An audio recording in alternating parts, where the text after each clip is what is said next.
9:07 on Super Talk 99.7 WTN. Good morning. My name is Chris Hand. I don't know if you heard the Amigos segment a minute ago, but I have never seen the Super Text line more divided than when it comes to keeping or removing the Statue of Liberty. I didn't know this was such a hot button issue with you Super Texters. So I've opened the phone lines. Pro Statue of Liberty, anti Statue of Liberty.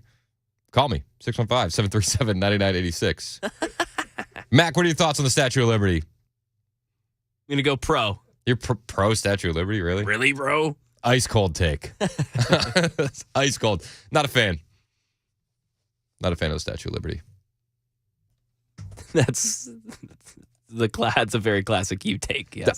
Was that what you expected as the first opening? Well, it's like, everyone's agreed on something? Oh, yeah. Zag.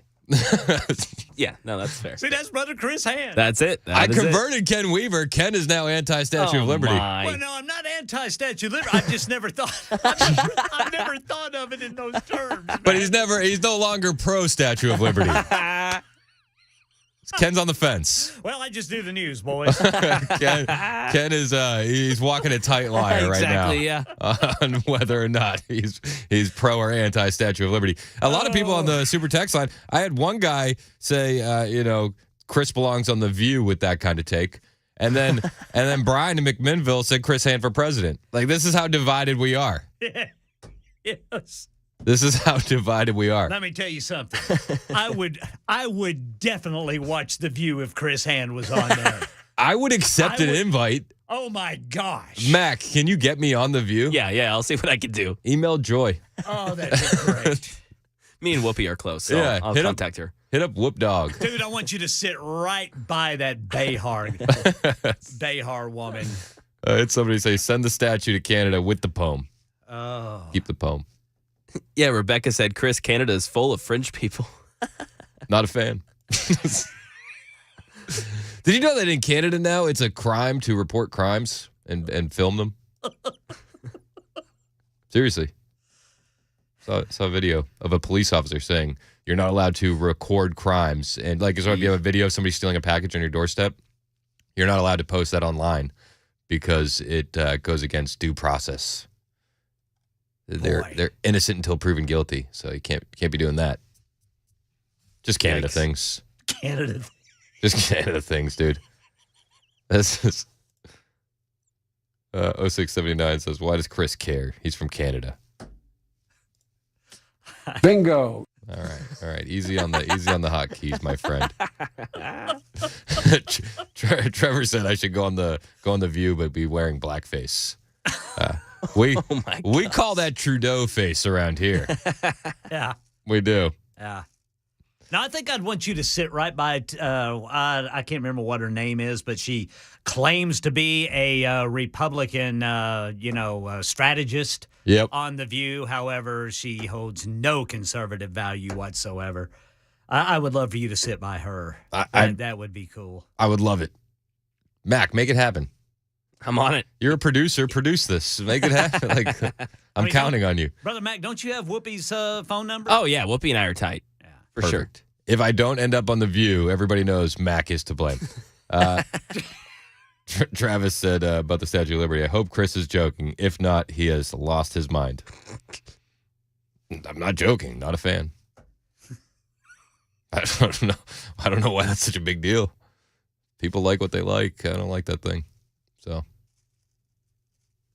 I think it's more controversial to like it. But anyway, we do have some actual news to get to today. You should have seen Dan's face. He wanted to stay miles away from this. No. I just blew his mind. We're off air. And he's like, did you hear what so-and-so said about the Statue of Liberty? And I said, not a fan. And he just went, just stopped dead in his tracks. What? Wait, what? Not a fan. My wife says we shouldn't remove anything. Can't allow that to start. Said I'm being a hypocrite because I don't like them taking down other statues.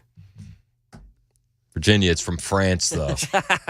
It's not even ours. And it was a re-gift. They wanted to give it to Egypt first. You know what I mean? That wasn't for us. It's the label maker of presents. My wife likes her label maker. So that's probably not a good Good. Yeah, it's not gonna like that analogy. That's not the right analogy for Virginia. Anyway, we do have actual news to get to. Karine Jean-Pierre was talking yesterday. Have you been keeping up with what's going on in Texas at the border? Well, there was 3 migrants that drowned because Texas took over a portion of the border.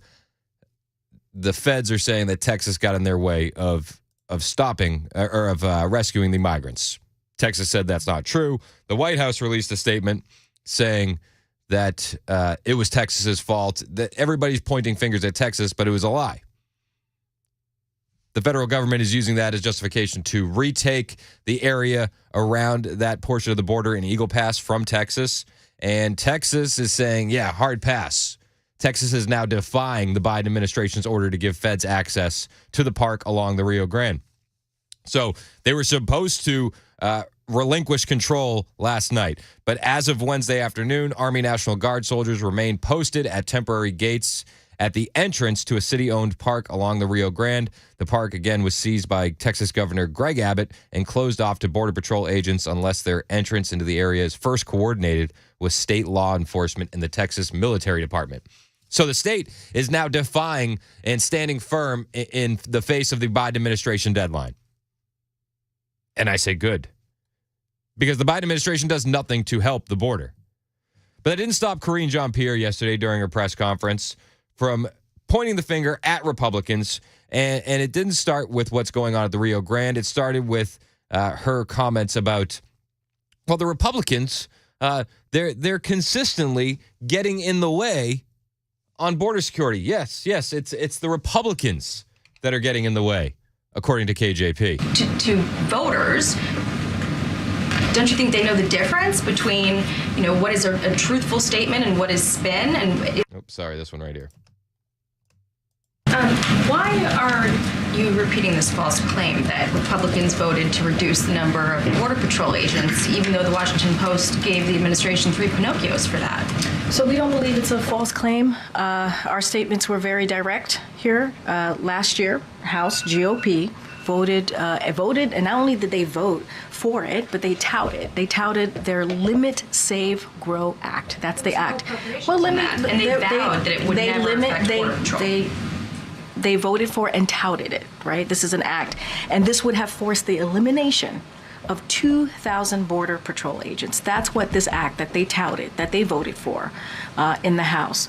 So that was their proposal, and that was what they voted for back in May. They clearly stated at that time that Border Patrol, also veterans benefits and entitlements would never be impacted by any of the reductions. And also the bill never had any appropriations in it. So this claim that you guys are rolling out, it's the White House applying White House math to a bill that never had any appropriations. And moreover, the administration or the members in Congress who, put this together vowed that it wouldn't affect these things. So the reason I ask is because it's just, to voters, don't you think they know the difference between, what is a truthful statement and what is spin? And is it insulting to them at all to keep saying it when it's just not true? Well, the White House does keep saying things that are not true right there. She's getting roasted by Jackie Heinrich, who's saying, why do you keep repeating false claims about reducing Border Patrol? Why do you do that? And of course, Karine Jean-Pierre says, it's Republicans' fault. Republicans in the House have been they've gotten in the way. They have gotten in the way when it comes to border security. We're the ones getting in the way. Republicans are getting in the way when it comes to border security. But she's asked, you guys just repeat these lies and you repeat them and you repeat them. Don't you think that voters are going to know that you're just not telling the truth? To voters, don't you think they know the difference between, what is a truthful statement and what is spin? And is it insulting to them at all to keep saying it when it's just not true? Did you hear that? Don't you think it's insulting to them when they say it's not true? Hey, listen to the Karine Jean-Pierre condescending laugh.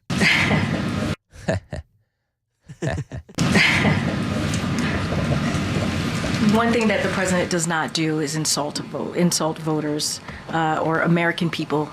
Oh, the president doesn't insult voters or American people. What about when he called us all extremists? I feel insulted every time I go to the grocery store under this administration. I feel insulted every time he says that this is the battle for democracy. I feel insulted every time they tell us that the Hunter Biden laptop isn't real. I felt insulted when they left our soldiers over there in Afghanistan. I feel like all this president does is insult the American people. But getting back to the issue at hand, Texas defying the government and not giving up their section of the border. Karine Jean-Pierre is asked, you don't want to insult Americans. What about when you implied that Texas officials were responsible for the deaths of those 3 illegal aliens? What about that? Feels pretty insulting. Standing all of the fact checks on that. If you're saying that, the White House, the president doesn't want to, insult the American people, will the administration then amend its separate statement that imply that Texas officials were responsible for the deaths of 3 migrants when, in fact, they had nothing to do with it? They had already been dead for an hour by the time Mexico told anyone in the U.S. about it. And the administration admitted as much in their court filing. They acknowledged that in their court filing, but the statement from the White House implies that Texas was responsible, and a number of outlets were forced to issue corrections and editor's notes because of that White House statement. So will the White House amend that statement? So let's be sensitive here. 3 people died. 3 migrants died. 2 children and a woman. That was devastating. Devastating situation, heartbreaking situation. So let's be really mindful of what we're talking about here. I'm insulted when she says that. Let's be sensitive here. This was devastating. Do you ever hear her talk about Americans that are affected by what's going on at the border this way? Seriously. This was devastating. All right. What about Kayla Hamilton? Her family's suing Joe Biden for freeing the accused illegal alien MS-13 killer into the U.S. She was murdered. Is that devastating to the Biden administration? Should we be sensitive about that? Okay, what about the 16-year-old cheerleader, Elizabeth Medina, who was murdered in her apartment in Texas? An illegal immigrant was arrested in that murder case as well. Should we be sensitive about that? Is that devastating to Karine Jean-Pierre? Because I don't ever hear her talking from the podium about this kind of stuff. What about the alleged getaway driver in the fatal Texas police shooting that had previous deportations on his record and ties to cartels? Is that devastating to the Biden administration? Is Karine Jean-Pierre saying how sensitive of a situation this is? Seriously. I could go on. What about the twice deported Honduran illegal alien that's been charged in 2 Tennessee murders? He was arrested by Nashville Metro Police. Is that devastating when Americans are killed by illegal aliens to Karine Jean-Pierre? Should we be devastated? Should we treat those situations sensitively? What about the countless stories of illegal aliens busted at the border with child porn? Is that devastating to the Biden administration? Is that too sensitive to talk about? What about the dozens upon dozens of children that are abandoned at the border by human smugglers? I don't ever hear the Biden administration talking about them, saying that that's sensitive and that's devastating. What about the sex offenders that are caught daily? She wants to feign this sensitivity over these 3 people. But KJP doesn't care. And in fact, no one in the Biden administration cares. They don't care that these 3 people died. In fact, they're probably a little bit happy about it because they get to use this as emotional manipulation for politics, period. That's what she's doing. And I don't care how devastating or sensitive it is. But those illegal aliens took the risk when they crossed the river. You can't put that on Texas. And Karine Jean-Pierre should be absolutely ashamed of herself, saying that this is devastating and sensitive while ignoring the devastation that the open border of the Biden administration is creating every single day in this country. It's 9:21 on Super Talk 99.7 WTN.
Got a car stuck in the snow on, looks like 24 westbound, the right entrance lane to Haywood Lane, blocked there by that car in Antioch. Got another winter slap in the face coming today. The Department of Justice just released its findings from the review of the police response to the Uvalde Elementary School shooting. These stories are more at 9:30 on Super Talk 99.7 WTN. Thank you, Ken Weaver. It's 9:27 on Super Talk 99.7 WTN. We're talking about Karine Jean-Pierre. She had the audacity when talking about Texas and the border to say, this is sensitive, guys. We need to be sensitive about the illegal aliens that died. 3 people died. 3 migrants died. 2 children and a woman. That was devastating. Devastating situation, heartbreaking situation. So let's be really mindful of what we're talking about here. Yeah, and we're talking about how this is only devastating and sensitive to the Biden administration because they can use it as emotional manipulation for politics. They're not devastated when hundreds of thousands of Americans are dying every year from fentanyl. No. And let's be honest, she's not actually devastated about this. She's using it for political manipulation. Let's go to the great senator from the town of Lebanon, Tennessee. What's up, Calvin? Hey, Chris. How we doing? That's recovering, Senator. All right. Appreciate you, man. How you doing? You good? All right, I'm doing fine. But I was just going to say I will release Joe Biden from even trying to not embarrass the voter. Everything he's done in this presidency is an embarrassment to the voter. It's an embarrassment to the country. And as far as Karine Jean-Pierre or whatever her freaking name is, sensitive on the border, we need to be real on the border. Amen. And everything they've done, as usual, I think Dan said when Trump lost here and they stole this election, he said that there's nothing like a liberal to kill a liberal. They'll do it to themselves. They've done it to themselves unless they find a way to get it again. And as far as not embarrassing the voter, that's only if you agree with their failed world policies. As long as you're with them, they're not trying to embarrass you. But as soon as they find out that you're not with them, you're just a crazy orange voter. But he's embarrassed the country. He's embarrassed the voter. Everything he's done, the only thing he's got to run on is Orange Man bad. And I just had to comment on this morning. No, hey, you are always welcome here, sir. Thank you for the call, Calvin. That's the great senator out of Lebanon, recovering senator. Recovering senator.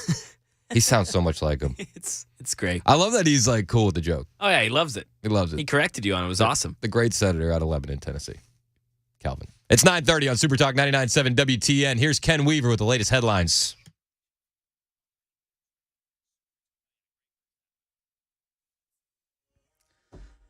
Next round of Wintry Mix starts in West Middle Tennessee around lunchtime today, and it'll slowly move east. Full forecast and traffic in 2 minutes. Right now in our nation's capital, the Department of Justice just released its report on the 2022 mass shooting at Uvalde Elementary School in Uvalde, Texas. It describes cascading failures of leadership and directs blame at responding officers for failing to confront the shooter sooner. 77 minutes before they breached a classroom and killed the shooter after 21 people, including 19 children and 2 teachers, had already been murdered. Elsewhere in our nation's capital, Senate Democratic leader Chuck Schumer says the Senate has a deal to keep the government open past Friday. We hope that the House will take up this bill before the Friday deadline with bipartisan support. Schumer says it's got money for the southern border and Ukraine, also Israel and Hamas. That is not aid to Hamas. I should correct myself and say aid to the Palestinian people. That's the latest news. Weather is next. I'm Ken Weaver, WTN News.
We had a terror ban. We had a travel ban. And people said, oh, we don't want a terror ban. Oh, really? You want to let people come in for bad? We didn't have that. We got upheld in the Supreme Court. What I wanted, we had no terror. Think of that. No terror for a period of 4 years, 0. And we also had another thing. Last week, they had numbers come out. And these numbers are hard to believe, even for me. But in 2019, our year, we had no terrorists coming into the country. As soon as Biden took over, we have record number of terrorists. So all those people you see come in the invasion, and it is an invasion, and many of them happen to be all male, from 18 to 25 years old, perfect age for a soldier. 27,000 from China. Think of that. Are they building an army within our country? Could that be possible? Okay, could that be possible? Coming in from Yemen, coming in from all over the Middle East, coming in from places you really don't want to have too many people coming in. We have to be careful. But what they're doing is a horrible, horrible thing. You can almost predict within a percentile, I would say 100% certain, that you're going to have a major terrorist attack in our country because of what they're letting into our country on the southern border. That was Donald Trump last night in Portsmouth, New Hampshire, talking about the weakness of the Biden administration and what they're doing on our southern border. It's Super Talk 99.7 WTN. My name is Chris Hand. Make sure you know that you subscribe to us on Apple Podcasts, Spotify. You get all the latest episodes of the Chris Hand Show sent right to your phone, and then you can share them with your friends and discuss hot takes like whether or not the Statue of Liberty is a good thing. All right, so back to the border, though. You know, I'm actually pretty upset with Karine Jean-Pierre yesterday saying we need to be sensitive because 3 migrants died. But when you look at what they're doing on the southern border, we don't need to be sensitive about anything else. There's nothing else to be sensitive about.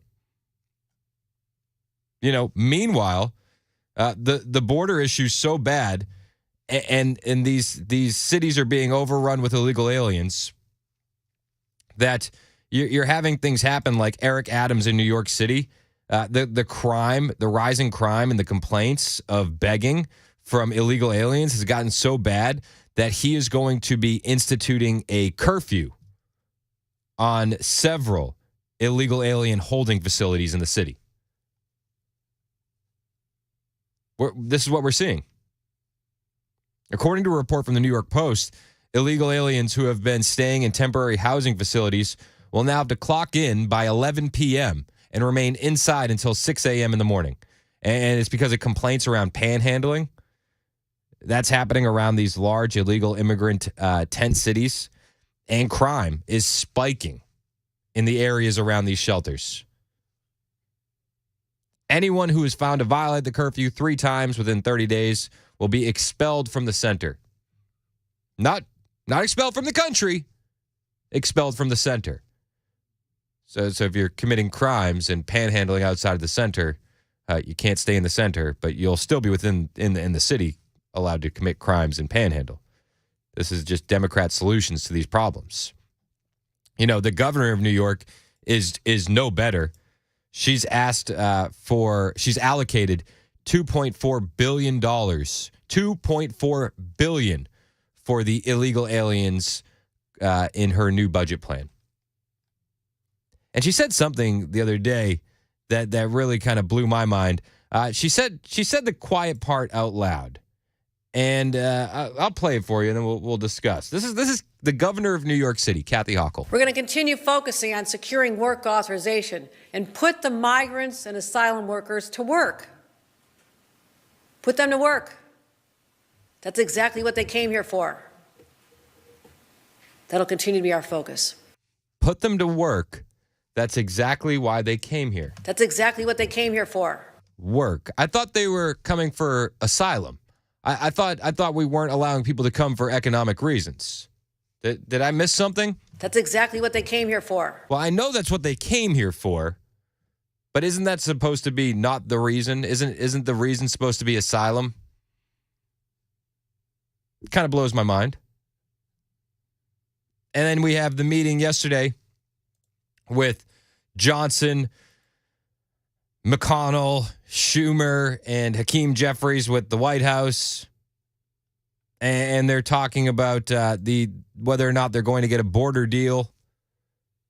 They want to tie that funding to Ukraine, to Israel, to Taiwan. The Republicans say, they're focused on the border, but the Democrats say, really, that meeting was all about Ukraine. That's what it was about.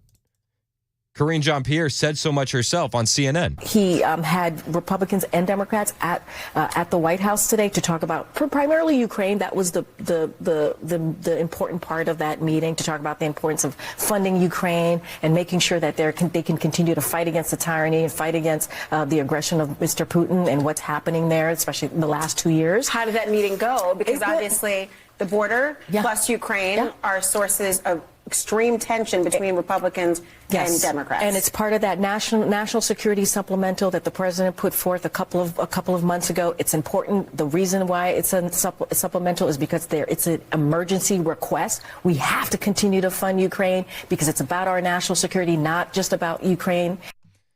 We have to fund Ukraine because it's about our national security. We know we have illegal Chinese aliens coming across the border. We know that we have terrorists coming across the border. We know the border's wide open and fentanyl's pouring in, but we have to fund Ukraine for our national security, says Karine Jean-Pierre. Speaker Mike Johnson once again rejected a deal to fund Biden's continued border operations coupled with tens of billions in foreign aid for Ukraine on Wednesday. Johnson shot down a deal Saturday, and he tweeted out, "Absolutely not," after details of the deal emerged, crafted by Senate negotiators. So this deal, which is put together by Schumer and Lankford, Schumer, you know who he is. Lankford is a Republican out of Oklahoma. Here's what the deal that they're proposing. Schumer and Lankford want to increase green cards by 50,000 a year. They want work permits for adult children of H-1B holders. They want immediate work permits to every illegal alien released from custody. They want taxpayer-funded lawyers to certain UACs and mentally incompetent aliens. They want 5,000 illegal aliens per day allowed into the U.S., and they want to restrict parole for those who enter without authorization between ports of entry. Johnson said absolutely not. Johnson's comments came hours before a meeting with Joe Biden and other congressional leaders to discuss that supplemental funding deal. Senate negotiators are working to come together on some point, but it blows my mind. They'll say we have to do this together. It has to be bipartisan. There's no way that we can do it alone. But Joe Biden reversed all these policies on his own. He didn't reverse the Trump policies that were working by going through Congress and crafting a deal with Republicans. He did it alone. If he can reverse the Trump policies alone, wouldn't that mean that he could fix the missteps alone? Karine Jean-Pierre was asked about the meeting with Schumer and Hakeem and Johnson and Mitch yesterday during a press conference. And again, she says, yeah, well, that was a meeting about Ukraine. The meeting this afternoon, can you talk about what the president hopes to accomplish? Is he trying to get a deal here, walking around this meeting today? So as the Admiral said, this focus on the meeting today is going to be on Ukraine and making sure that Congress, the congressional members who attend, understand that we need to continue the support for Ukraine. Got to support Ukraine. Don't worry about American citizens that are actually being devastated by this open border. Ukraine, on the other hand, Ukraine. Did you see Zelensky begging for money at the World Economic Forum? That's what the globalists want. The globalists want to fund Ukraine. So that's what Joe Biden wants. That's what Karine Jean-Pierre is going to parrot. He's going to particularly underscore that if we abandon Ukraine, there will be consequences, right, to Ukraine, to the people of Ukraine, to the people who've been fighting for their democracy for so long. I love how Ukraine's fighting for democracy. Isn't Ukraine the one that just had an American journalist die in jail? Bingo. Yeah, weird. Isn't Ukraine the one that's locking up, religious leaders in their country? Bingo. Oh, Strange. Isn't one more? Isn't Ukraine the ones with actual Nazis in their army? Bingo. Okay. Just want to make sure we're clear. And let's not forget, they're fighting against the aggression from Putin. So we have to be really clear here. A failure to act will certainly means that it will not be helpful to our national security. It's always about our national. Ukraine's border is about our national security. Our border is you're being racist. Stop asking about it. Right? Is that how it seemed like it always pans out? But Karine Jean-Pierre says, listen, we've learned from history. So, and history has taught us that if we do not, get involved and stop a dictator, we see what could happen. It could actually put our national security at risk. So that's going to be the focus today. It's going to be on Ukraine and really laying out why it's important to continue that support that we've been providing them. Yeah. Learn from history. We gotta help Ukraine. I mean, the history that I've seen on Ukraine is that it's just a corrupt, money laundering nation, de facto laundromat for the Democrat Party. That's what I've learned via the history with Ukraine. Brett in Fayetteville has a comment on illegal aliens. You're next on Super Talk. What's up, Brett? Hey, I was watching the news the other day, and Fox News interviewed a lady that was coming across the border. And they asked, why are you coming? And they said, for a better life. Not that they were under a fear of bodily harm or anything like that. They weren't seeking asylum. They were seeking a better life. Yeah, these are economic refugees. Absolutely. And if they want that, then they should fight for changes within their own country. But that's not why they're coming. I don't understand. When I was in the military, we took an oath to uphold the Constitution. By the way, that didn't have an expiration date on it. Amen, and thank you for your service. Yes, sir. But if we had been on, say, at the DMZ, and we had allowed North Koreans to just come into the DMZ, be brought up on treason charges.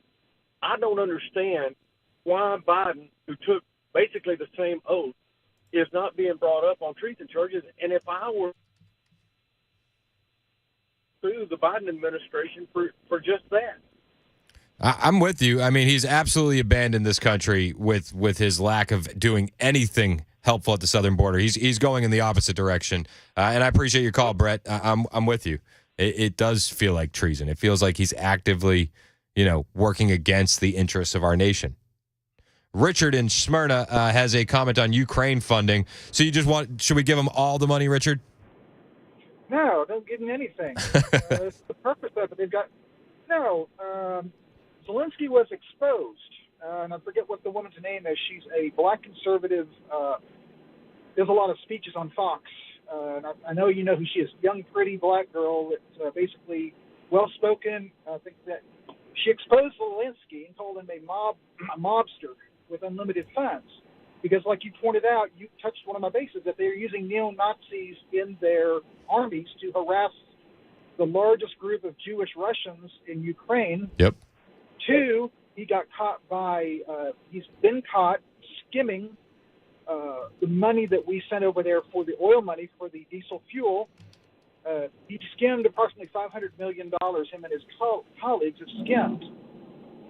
He was confronted about this, and he basically, whenever Zelensky gets caught, he turns his head away, doesn't say nothing, like he's going to put me in a corner.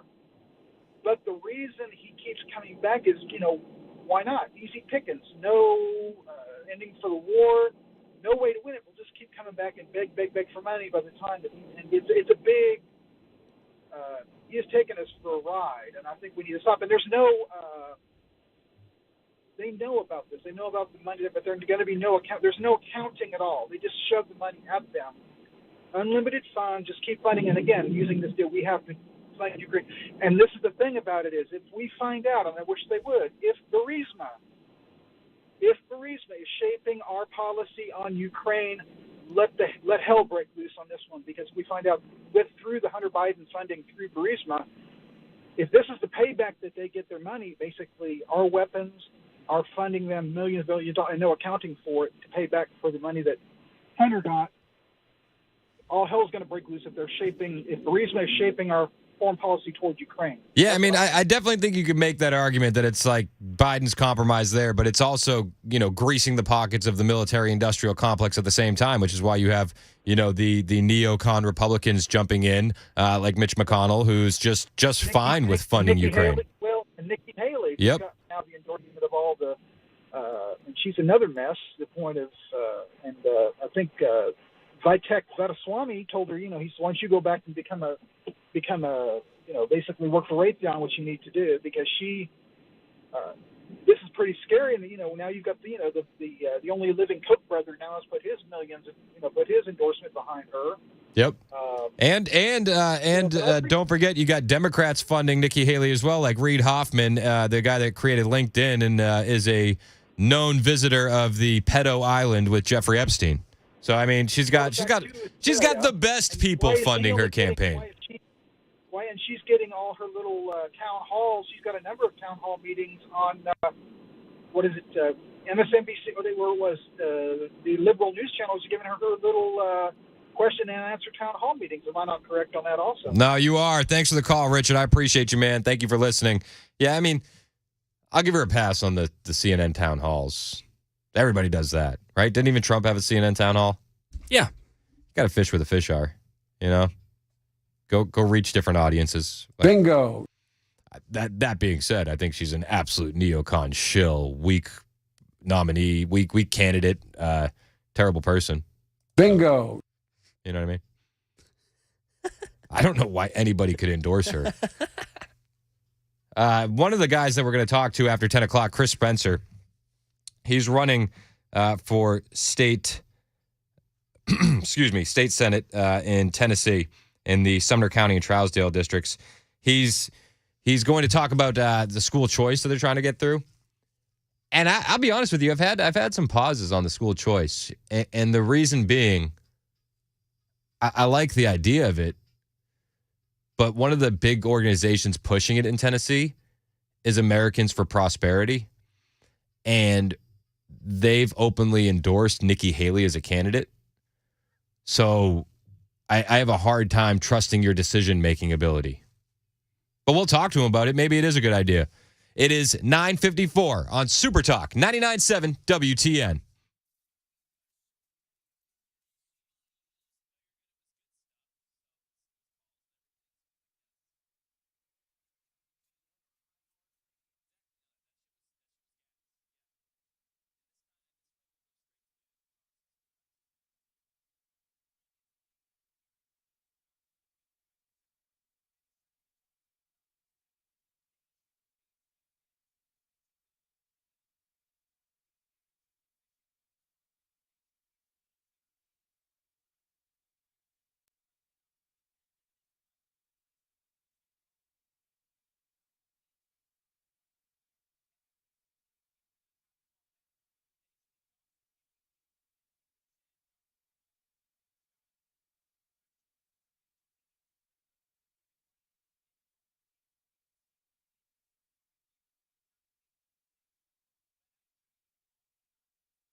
10 o'clock on the dot. I'm Ken Weaver with your top story. Here comes some rain mixed with snow and freezing rain. We have a winter weather advisory in effect starting at noon today. It will last through 9 a.m. tomorrow morning. And this is for pretty much the entire mid-state at this point with snow and ice accumulations. I will say right now, the snow accumulations are not going to be on the order of what we saw earlier in the week, so we can sort of breathe a sigh of relief about that.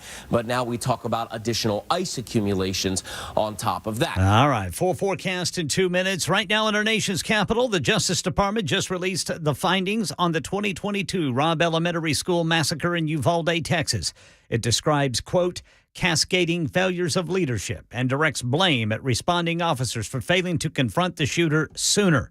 The review team identified several critical failures and other breakdowns prior to, during, and after the Robb Elementary School response, according to the report. The 18-year-old killer murdered 19 students and 2 teachers before law enforcement breached the classroom and killed him 77 minutes after it all started. The report is 600 pages. It includes what those who have seen it call gut-wrenching new details about the shooting and its aftermath. Elsewhere in Washington, Tennessee Congressman Mark Green chairing the House Committee on Homeland Security's second impeachment hearing against Secretary Alejandro Mayorkas for record numbers of illegal immigrants coming across the border. Migrants are also suffering as a result of Secretary Mayorkas' actions. On Secretary Mayorkas' watch, a record number of migrants have been found dead on U.S. soil. Democrats say the proceedings are a sham. And back here in Nashville, NDOT says crews are out treating secondary routes across the county with more snow on the way. They're going to shift the focus back to the primary routes this afternoon. That's the latest news. Weather is next. I'm Ken Weaver, WTN News.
.05 on Super Talk 99.7 WTN. My name is Chris Hand. Joined in the studio now by Chris Spencer. What's up, Chris? What's up, Chris? I'm a big fan of yours. Oh, I'm a big fan of yours. So, you know, I've worked with your son-in-law before, and he said, you got to meet this guy. He's great. And after meeting you, I totally agree. So you were running for state senate. I am. Trousdale, Sumner counties. That's correct. Okay, what made you decide to run? Well, the first thing is I was recruited to run, so Okay. I didn't really have a desire to be a state senator. I'm a businessman, but I was recruited, and but we've had some issues here with medical freedom. We were shut down in Tennessee, and I think that was a mistake, and we're paying for that with our economy, inflation. It all goes back to that. Well, and we're seeing with the stuff coming out with Fauci that there was a lot of that was just made up on the fly.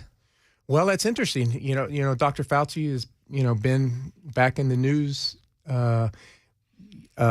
Rand Paul has said that he should be arrested. He's had these hearings, and now, behind closed doors, he's saying that the science that he said was science, like the social distancing, mask mandates, and don't forget, he said double mask mandate. Said no mask, one mask, double mask. Yeah, and it appears that didn't help. There was no science about it, and so we shut our country down for that, and so that was one of the big reasons that I decided to run, and the illegal immigration, which is a hot topic now. I have some issues with the current holder of that seat when it comes to illegal immigration, so I decided to do it. So who currently holds the seat, and what are the key differences or the key points of contention? Well, Farrell Hale is the current senator. He's been there 12 years, and the medical freedom is a big deal for me. He's a pharmaceutical, and he gets a lot of support from Big Pharma. So he used his office to promote Tennesseans to get the vaccine. They sent a letter out with 16 senators signing that letter back in 2021, I believe it was. So he used his office to get Tennesseans to get vaccinated. He supported Governor Lee's mask mandates, and they closed our churches down, and so and then he voted to give illegal aliens special rights, commercial licenses, and in-state tuition, which I'm totally against. And I'm for parents' rights. He voted to want to give the STD Gardasil vaccine to minors without parents' consent. I'm a parent. I'm a grandparent. I find this just, not Republican behavior. Anytime they try to take parents out of the equation, it gives me pause. Yes. Because I feel like that's not your right. I agree with you. And I believe in limited government. So we have grown government, if you think about it. So in 12 years, we went from a $28 billion budget, and today we're at 56. So we've doubled our budget in basically a decade, and our population has increased, but it's only increased by 10%. So I'm concerned about our fiscal, budget, that how much we've grown government over that decade. So if you were put into that seat, what kind of stuff would you change on day one? What would you be looking to do in the state Senate? Well, there's a couple things that I would do. One, I would try to make some legislations, what they did last year on our states' rights. We have a 10th Amendment, and I think we should be able to use that to get the federal government a little bit out of our, off our backs. That's one thing. So I think we can do more with illegal immigration. And I think we can do more with our medical freedom. I think there should be some answers to, why we force vaccines on our military. And some people got the vaccine because their job, they were coerced it. And look, I'm in the college basketball business, and they tried to force it on me during the pandemic. I did an event for the Pac-12 in Las Vegas. And let me tell you, we were at T-Mobile Arena, and during the pandemic, and we were not allowed to have fans. So as a promoter and a business owner, I had this huge arena. The Pac-12 wanted me to still have it. We had these games done in T-Mobile Arena with no fans, just no family members, just the teams, basically. And the Pac-12 had a mandate to have, forced vaccines. So they tried to put that on me. And I said, I'm telling you right now, that's not going to happen. I'll run this event from my hotel room, but I'm not going to do it. So I did, they backed down, but I did have to get a test. But there, there should be consequences for what we all went through. Well, and there was no, as far as the vaccines go, there was no informed consent. It was just mass coercion. You know, they told you that it'll stop you from getting it, and they said, well, it'll stop you from spreading it. That, well, it'll stop you from having severe symptoms. Well, it'll stop you from hospitalization. And now we're seeing, you know, the Florida Surgeon General recommending people not to get it. We're seeing news come out of Europe when they're talking about excess deaths, saying that they don't know how these heart attack deaths could be anything but that. It's shocking, and it seems like nobody wants to have that conversation. Yeah, it's died down a little bit, you know, but I mean, they were able to shut down the First Amendment with our social media, and that's the way they got away with it, because we had amazing doctors. If you go back and look at them, that they shut down. They shut their Facebook down, shut their Twitter down, and I think that we're now seeing that evidence now. I mean, of course, I knew it. You probably knew it because you looked into it. But look, I mean, that, you know, our state government, you know, came together and said, look, the vaccine is safe and effective, right? And it will stop the spread of COVID. And all of that was not true. And they blamed the unvaccinated for the reason why the hospitalization was up. And we know that's not true as well. So. Yeah, and the studies and there's, you know, evidence out there that not many hospitals were even overrun. Well, I mean, we saw the stuff in New York and everything. Yeah, where they had the boats and the tent hospitals that were never used. Yep. Well, we had all the tents over here by the stadium too. I went by there a lot, and I never saw them. Well, and these forced vaccination centers, and you know, no, not forced, but just the mass vaccination centers over at Nissan, and they had them in Murfreesboro as well. It was wild. Yeah. Well, that's why, as a Republican, we're supposed to believe in limited government. So, I mean, that's my basic principle. Well, and you see them at the World Economic Forum talking about disease X and the next pandemic. Yeah. So this is something, you know, there are still scientists out there creating more deadly diseases. It was reported that they've created a COVID strain that was 100% deadly to mice. Mice, I saw that. Yeah. Why are we allowing this kind of science to be taking place? Or why are we paying for this? Amen. I mean, because at the end of the day, we're funding it. Yeah, we fund everybody. And it drives me nuts, because even in global conflicts, it seems like we're funding both sides of all of these wars. Yes, we are. We are. Like, I mean, and now they're holding up our border to spend more of our money on Ukraine. Well, and they say it's because, you know, Ukraine is about our national security. I don't know how that has anything to do with our national security. How does that translate? I don't know. I said, you know, if Russia just said that they were seeking asylum, they would be allowed to cross that border and then wave their own flag like we allow here. It would be fine. Yeah. No, I'm for immigration. I'm for legal immigration. And I think there's some things that we want to do. And of course, I was listening to your conversation earlier about why these people are coming here. And the governor from New York saying, well, they're coming here to get jobs. Yeah. Well, that's not a part of our immigration process. If that's the case, you need to get a green card. And it used to be like in the 40s, 50s, and 60s, if a company needed workers, they would sponsor folk, you know, to bring them over because they had a job. They not only had a job, but they were putting money into our government, right, through taxes. But that's not happening now. And in Tennessee, we're spending $1 billion every year on illegal immigration, and nearly $600 million of that is coming out of our educational budget. And this is all across the country, you know. So we definitely have to do something. We've got to start going the other way. We're going to have to start sending people south instead of allowing in north. And I did hear about your Canada, which was interesting because being in the college basketball business, I've had many teams go to Canada, and I've been with them, right? And let me tell you, to get in Canada is tough. Yeah. If you have a DUI on your record, you are not getting in Canada. We've had players that land on private jets that they have to immediately go and get on a commercial flight and go home because they would not let them in the country because they had a DUI in their past. So now when I tell teams, look, if they want to go to Montreal, I'll be honest with them. I say, look, you better check with all your staff and all your coaching, your players, and make sure that you don't have any felonies from anybody, because I don't want an embarrassing situation that happened to me by sending people home. Yeah.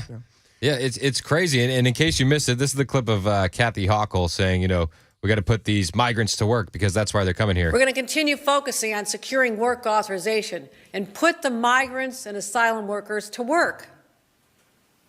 Put them to work. That's exactly what they came here for. I thought they were coming here for asylum. Well, did you see Tucker's thing yesterday? I think it was that he released today video from Chicago's airport. No, I did not. Yeah, it's an amazing video. They're holding them, illegals, in Chicago O'Hare by the hundreds. Right? Oh yes, I'm aware of that. It's basically a new illegal alien holding tank at Chicago O'Hare. Right. But these airports all across the country have just been turned into breezeways for illegal aliens. I was at Phoenix Sky Harbor coming back from Turning Point USA's AmFest. They have their own special line. They don't need a photo ID. The boarding pass says no name given. But and you talk about a security problem. My flight to Palm Springs a month ago, I would have to say 40% were migrants of the whole flight. I mean, in my flight to Dallas had several of them as well. I mean, so they're just flying them all over the country.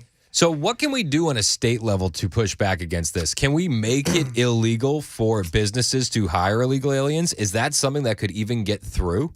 Well, you can. I mean, you can do the E-Verify, and they lowered it from 50 to 35 here recently. So, but Arizona has done some tough things on illegal immigration, and maybe we need to look at some of those laws. But maybe we need to lower that down from 35 to 10. Of course, then the pro-business community may scream about that, but we're wasting so much money of our budget on illegal aliens. And if you let it slide, it's going to hurt businesses by the rise in crime. Yes, yeah. So if a business owner is going to hire an illegal alien over an American citizen, can we fine them? Yeah, well, I think that if they need, again, I'm for legal immigration. So if we have employers that need workers, then they need green cards, right? We need to be able to. Maybe there's a fee that they can pay for offset all this money from our educational system, but we definitely can use the 10th Amendment, and maybe we have to get a little bit of aggressive about our schools as well, because like now, the big topic for Governor Lee is the voucher, or, yes, and so I'm not. Of course, I haven't read the bill yet. I've only heard about what the bill is going to. Well, and the devil's going to be in the details on that. Yeah, and so until we have the bill, I don't think anybody should say they're coming out in support of it, because we don't know what the consequences, what the federal government's going to want, and so forth. But we do have, there's federal law on the books from 1982 that says that our public schools cannot discriminate based upon immigration. So right now there's a federal law. I believe it's unconstitutional. But there's a federal law that says that. So that means there's a likelihood that we will be paying for illegals' private education too. And so I think that could be fixed, because I'm not sure how you can have the vouchers and exclude based upon this ruling in 1982. So I think that should be fixed. It's interesting. All right, cool. Well, hang out with us. I got more. I want to dive more into education with you. It is 10:20 on Super Talk 99.7 WTN. Is it okay?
More snow and ice, and a 600-page report from the Justice Department's review of the police response to the 2022 Robb Elementary School massacre in Uvalde, Texas, has just been released.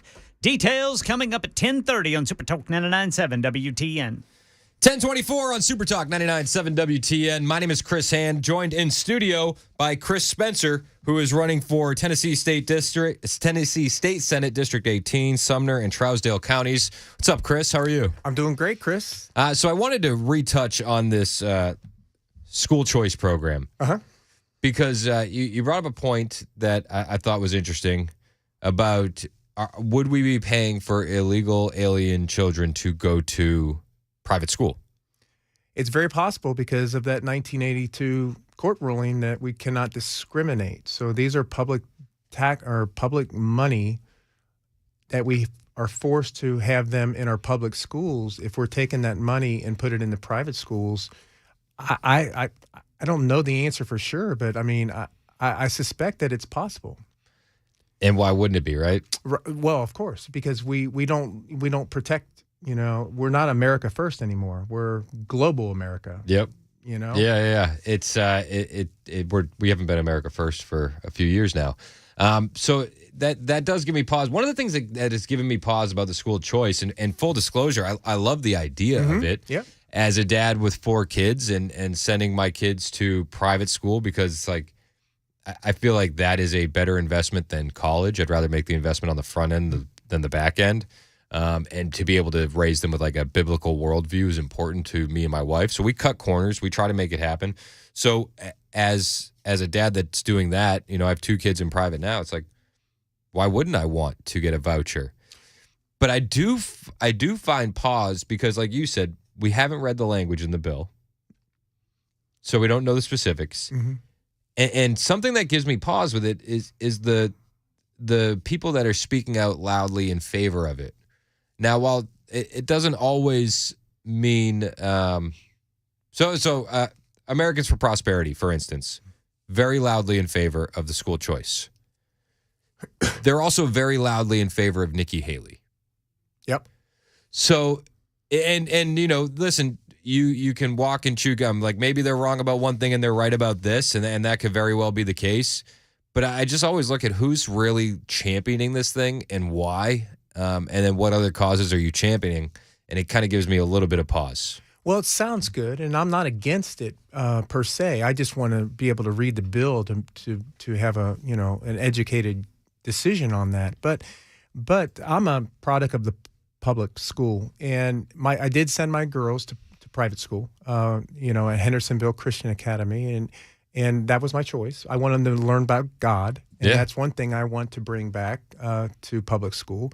But the other thing is that my understanding is that it's 20,000 vouchers the first year. The first 10,000 go to the disadvantaged, and then that leaves 10,000 for basically the rest of the state. So when I divide those 10,000 for Sumner and Trousdale counties of the people that I would be serving, that roughly leaves 300 vouchers for the population of roughly 250,000 people in Trousdale County. That's not many vouchers. That's more like a lottery. So, and then I also would like to possibly look into tax deductions for, so maybe work around something else. But I just want to see the bill.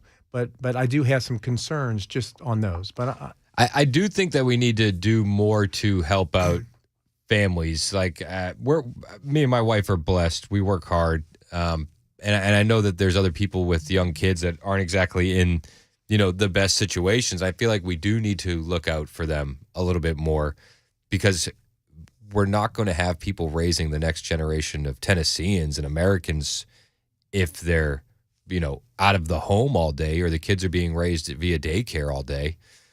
Well, what about the strings also that are attached? So we're going to basically be taking government money, right? So what comes with that normally? It's rules that are going to be put on private schools, right? And a lot of these private schools are religious private schools. Hendersonville Christian Academy in Hendersonville is a great. They teach God. They teach godly principles. They teach the founding of our country and so forth. Are they going to tell them that they can't do that because of the Johnson Amendment, which, by the way, is not really a law? So that's the other thing. I do want to make sure that pastors are aware that they can speak freely from the pulpit about culture, and politics is their culture. And we need our pastors to get more involved because, my gosh, what have we seen over just the last 5 years? It's just been so incredible. many of them shut their doors. Well, we need to engage them. We need to engage the pastors. They need to get, this woke agenda that has been put on all of us. We need pushback, but it starts at the pastors. We're hanging out with Chris Spencer, who is running for Tennessee State Senate District 18, Sumner and Trousdale counties. He's a good guy. We're going to talk about what's been happening in the House in Tennessee. Hang out with us. It's 10:30 on Super Talk 99.7 WTN.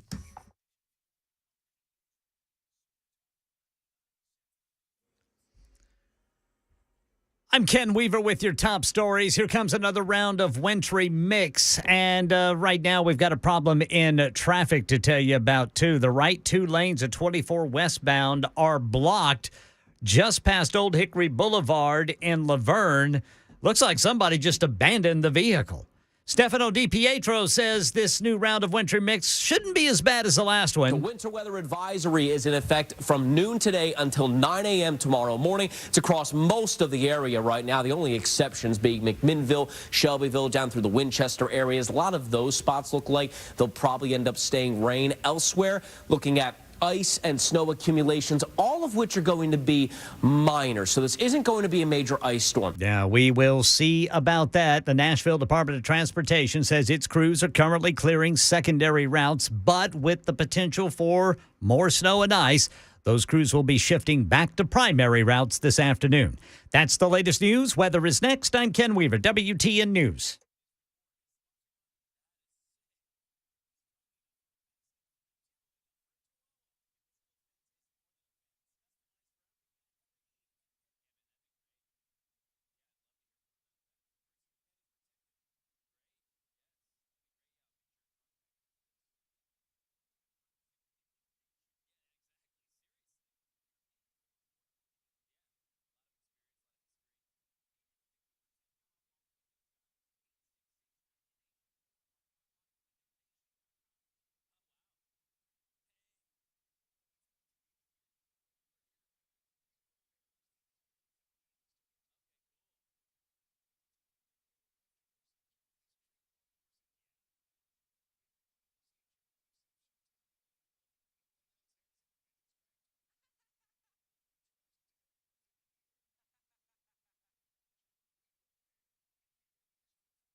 Hey, it's Chris Hand from my friends at Paul Winkler, Inc. Listen, if you don't have a financial plan for your future, I don't want you to be embarrassed. I didn't have one either. But I do now because I linked up with Paul and his team at Paul Winkler, Inc., and you should do the exact same. Now, Paul and his team hold themselves to a higher level of fiduciary standard than is required. Because of that, I'm required by the government to tell you I'm paid every time this commercial airs. That's the truth. But that's not why I decided to become a client. I decided to become a client because I used to listen to Paul's radio show when I moved to Nashville. And when I got to meet him, he was the same guy that I heard on the air. Smart, honest, legit. And once I found out that his team doesn't do anything on commission, I was all in. Because that implied to me and told me that these guys will help you with your financial future and not worry about theirs while they're doing it. Because nothing is done on commission. So if you don't have a financial plan, if you don't know where to start, where you start is by calling Paul Winkler, Inc.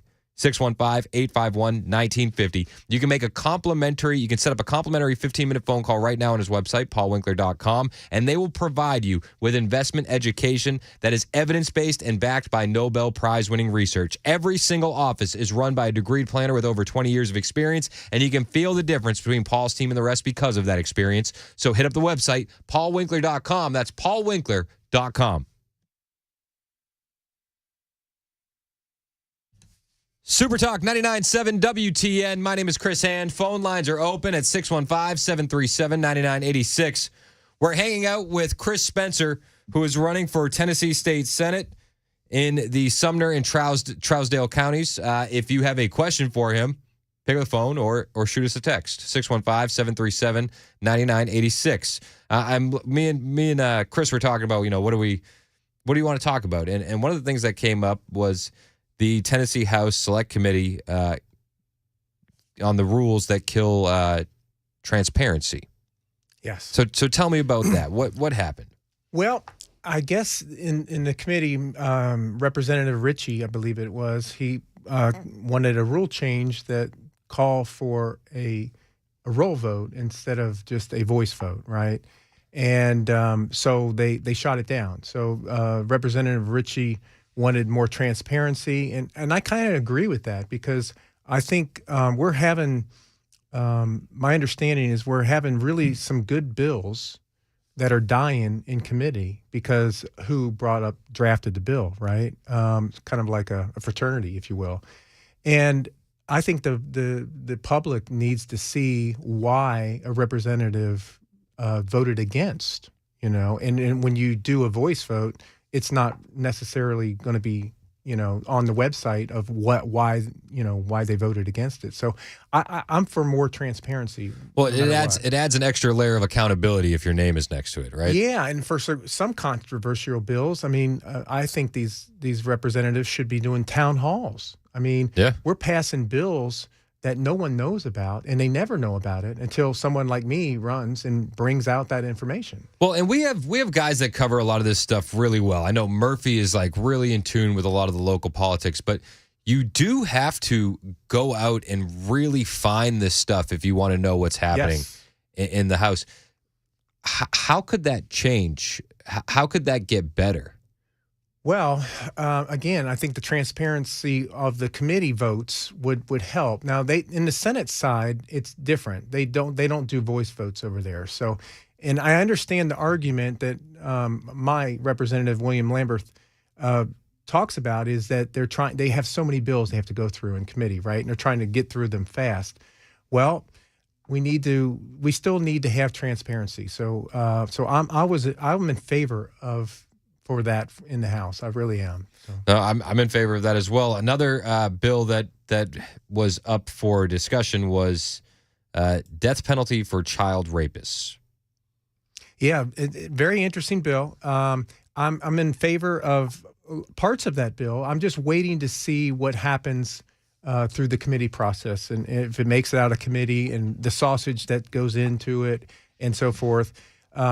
Look, a child rapist deserves the cruelest punishment that we have. Wood chipper feet first in public. But we do have to look at current Supreme Court rulings in 2008 in Louisiana. They took up this topic, and we did have a pretty conservative court back in 2008. I believe we had 6 of the justices were appointed by Republican president and only 3, and that got shot down. So they did pass it in Florida, and we'll see what happens. I'm curious to see. I want protection, make sure for falsely accused. We need to make sure, because there are people that go to prison that are falsely accused, and we need to make sure. And you hear those stories about how they get released after X amount of years over DNA evidence and new evidence coming to light. Wouldn't the same appeal process still be there? Yes, of course, yes, but I'd like to just see some of those protections, and and we'll see what it looks like when it goes through the committee. I'm a fan of gallows and guillotines for this kind of heinous crime. Well, I'm a fan of the death penalty for murder, but we're not doing that. If you think about it, not really. I mean, no, not in any type of efficient way. No.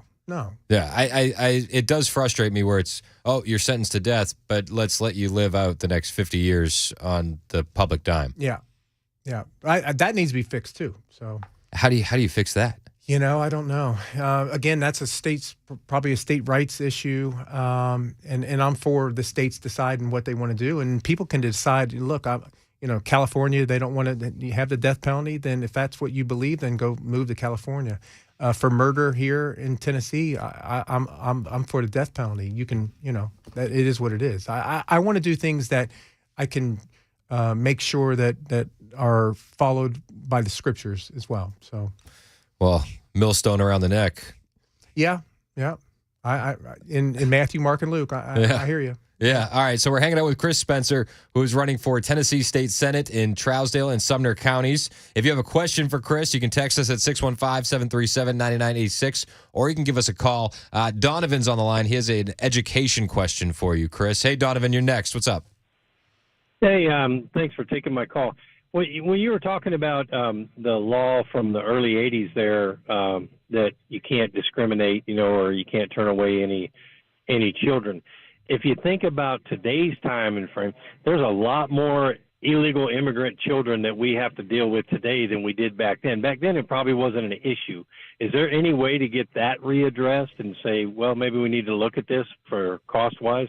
Well, yeah, you bring up a good point. And so here's the thing. I think our Supreme Court is a very conservative court right now. And in my opinion, we've wasted 2 or 3 years to put bills like this that I believe are unconstitutional. Let's pass them here in Tennessee, and let's send it back to this Supreme Court. And so this Supreme Court can make a ruling on that. But I agree with you, Donovan, but it takes first action at the state level to pass a law, and then that law will have to go to the Tennessee Supreme Court. Hopefully that would be upheld, and then overturn this with this court. But time is running out for that. Time is running out because hopefully Donald Trump wins the presidency and we keep this conservative court, but we need action right now. Yeah, I'm with you. Strike while the iron's hot. Hey, Donovan, thanks for the call, man. We appreciate it. 615-737-9986. We're hanging out with Chris Spencer, who is running for Tennessee State Senate in Trousdale and Sumner County. I like what you said about we got to pass laws because we have to strike while the iron's hot. We have the Supreme Court in the country is conservative currently. We have a conservative state Supreme Court. We have a Republican majority. Like, now's the time to move. And move quickly. Yeah. So amazing thing is the Bruen case, the Second Amendment case in New York, it was passed like 110 years ago that you could not, that you had to have a reason to carry a gun, right? Have a reason, right? And that was a law for 110 years until last year, the Supreme Court overturned that. Think about that. The people in New York lived with a law that was unconstitutional for 110 years. And so that's why we need to get aggressive on our conservative constitutional values now in the legislature so that it might be upheld at the Supreme Court level. Do you think we're being aggressive enough currently? No, I don't think so. What kind of aggressive steps would you like to see them take? Well, I just want them to enforce our state rights, our 10th Amendment. There's a lot of bills that I believe that we can do on immigration. to enforce that. But one, they have to get out of committee, right? And then they have to pass. But I think there are a lot of things that we can do. I really do. Arizona's done a lot, and we can look at what they've done. We would talk about the E-Verified and so forth. And then Donovan brings up the point that, it was a 1982 law. Why aren't we trying to overturn that law? Yeah.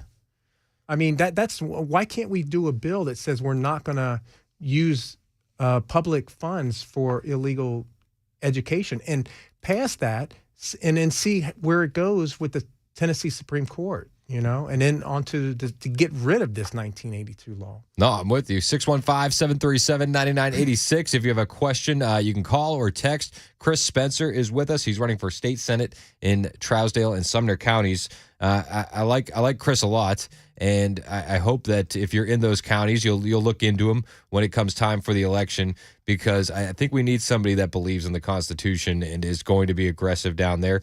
And you've got a lot of people backing you, as far as John Rich has come out and supported you. Mm-hmm. I believe Robbie Starbuck is in your corner as well. How does he put more pressure on you having those endorsements or less?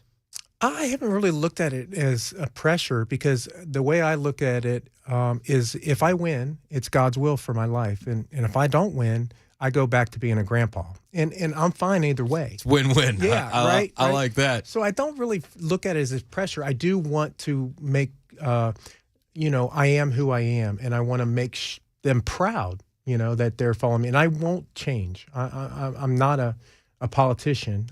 I've been a businessman my whole career. I know I'm running for an office here, so I guess it kind of makes me a politician. But I look more of it like a miniature Donald Trump, right? I'm doing it not really necessarily for me. I'm doing it to serve, serve God, No, I like that, and I always say, don't let what defines you be what people can take away from you. So, the way you define yourself as a grandfather and a Christian, those are things that people can't take away from you. 100%. Yeah. D in Sumner County has a question for you in regards to the death penalty. D, you're next with Chris Spencer on Super Talk. What's up, D? Okay. You want me to ask my question now? Yeah, go for it. Okay, I would like to, they said that they're not giving the death penalty now because of lethal injection, because the last person that had it suffered some pain. They don't think about what pain they put through the victims that they killed. So to me, if they don't want to use the lethal injection because it's painful, just use the electric chair. Go back to the electric chair that we used to have. I don't think they should stay on death row for 32 years for raping a 7-year-old girl. Amen. When she said, Jesus loves you, and then he tells that, and then he goes ahead and rapes and kills her. And he sat on death row for 30-something years. To me, when you have stuff like that and you have the evidence that you should have for DNA and all this today, then I think you should be put to death within 6 months to a year. I don't think you should sit on death row for years and years and years. Well, I agree with you, Dee, but we do have to allow the appeals process to come here in our legal system. And our justice system needs some fixing, that's for sure, because we don't have justice anymore. Normally what we have is we have government protecting government. Yes. But I think it's hard to put a time frame on it, because the case log with our our courts are so backlogged, right?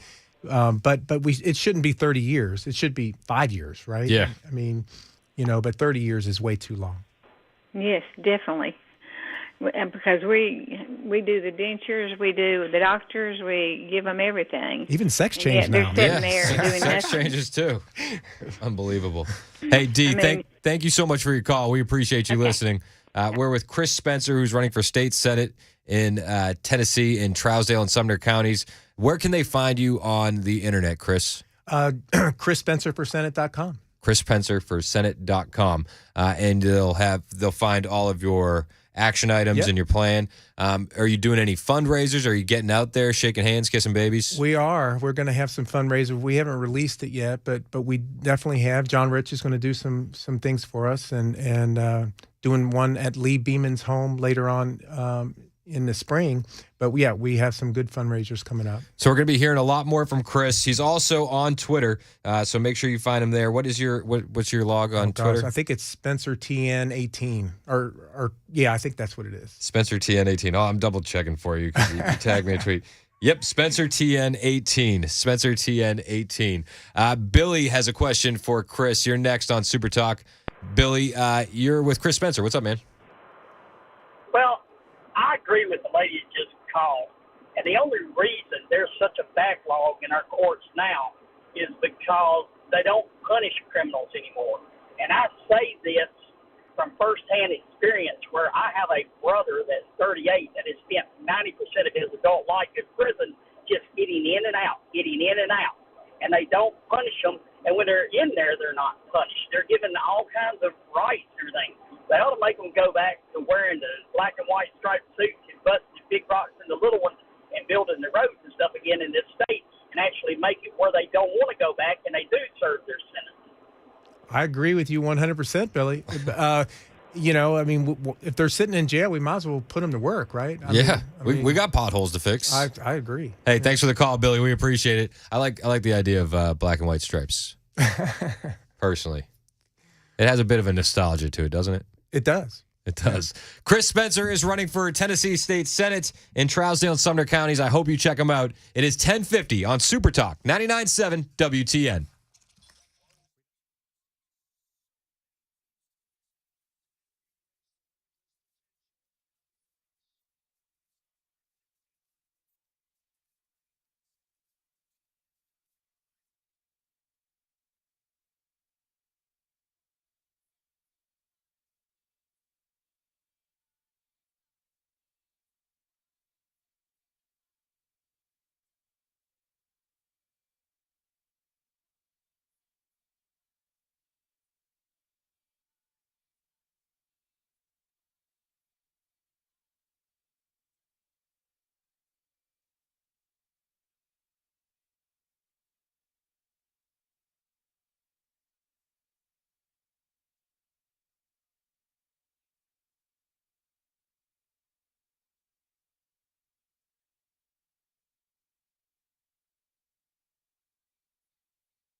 All right, drivers, we've got a wrecker clearing a stalled vehicle. It is blocking the right lane at 24 westbound, the East Loop downtown. Then a crash on Bell Road at Cane Ridge Road in Antioch.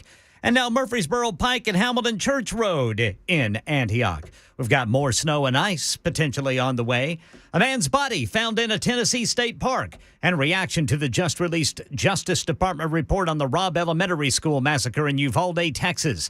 These stories and more at 11 on Super Talk 99.7 WTN. Thank you, Ken Weaver. It is 10:58 on Super Talk 99.7 WTN. My name is Chris Hand. Don't forget, if you miss a little, you miss a lot, but you can always podcast the show on Apple Podcasts and Spotify. Just search for Chris Hand or 99.7 WTN. You pop up, hit the subscribe button, and then you'll get it sent directly to your phone. We podcast these things in real time. Right, Mac?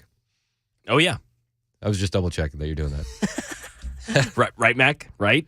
Right. Yeah, we do. It's fun. So you can listen to the podcast wherever you go. You can also listen to the station wherever you go with the iHeartRadio app or the TuneIn app. I do have some good news. A Trump spokeswoman, Liz Harris, was asked the question that everybody is wondering. Is there any possibility that Donald Trump will choose as his running mate Nikki Haley? Or can you guarantee us that he won't? I think that is very, very far from being a possibility. I mean, obviously the choice is his. He's not going to say who it is at this point in time, but I think we'll all be very happy. It's going to be a great choice.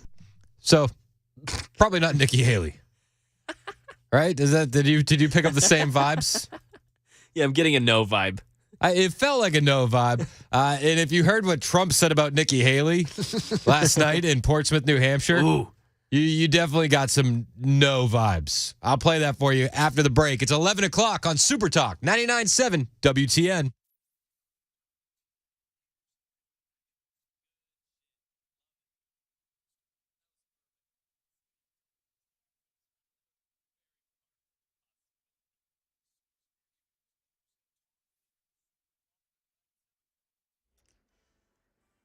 Eleven o'clock on the dot. I'm Ken Weaver with your top stories, and we go under another winter weather advisory right around lunchtime, about an hour from now. Here's Stefano DiPietro. It's not going to put down snow numbers like what we saw earlier in the week. The late morning things are getting a little bit better. It's not quite as cold. We hit our lunch hour. This is when that icy mix starts. We continue through the afternoon and evening, and we continue to see that mixed bag. As we get close to the lunch hour in far west middle Tennessee late this morning, this is where that icy mix starts to come in first. Full forecast in 2 minutes. Right now in Tennessee, Channel 4 says a man whose body was found in Fall Creek Falls State Park's considered one of the 14 winter storm-related deaths to be reported so far. A Tennessee Highway Patrol helicopter spotted that person's location. Footprints were followed to the bluff line overlooking Cane Creek Gorge. The man's body was found 700 feet below. Right now in our nation's capital, Jim Ryan says the Justice Department's released a report outlining what's described as, quote, cascading failures of leadership during the 2022 mass shooting at Robb Elementary School in Uvalde, Texas. More than an hour passed from the moment the first police officers arrived on the scene until the 18-year-old gunman was shot to death. The Justice Department blames poor training and coordination and a lack of leadership. But what happens next? Kim Rubio's daughter, Lexi, was killed in the attack. There's a big difference in them telling the world what went wrong and our local officials holding people accountable as a result of this investigation. The district attorney here says a grand jury will be tasked with deciding whether any officers or commanders should be charged criminally. Well, the report says the Uvalde Police Department chief didn't even have use of his radios throughout the process, and a number of his men, upon arriving at the scene, tried to go down the hall. The chief chose not to.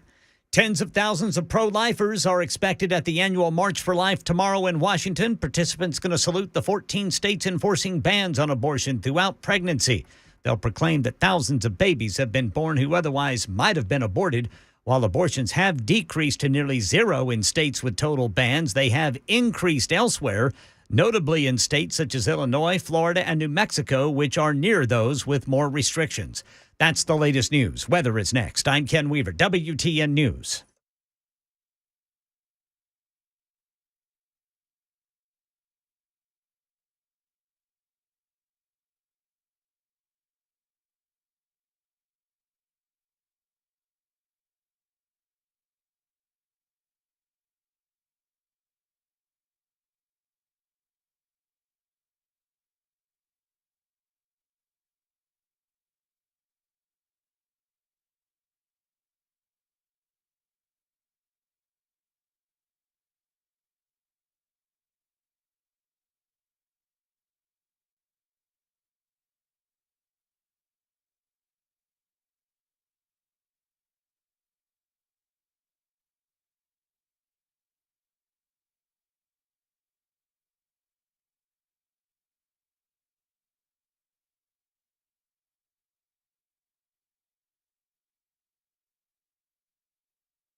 Super Talk 99.7 WTN.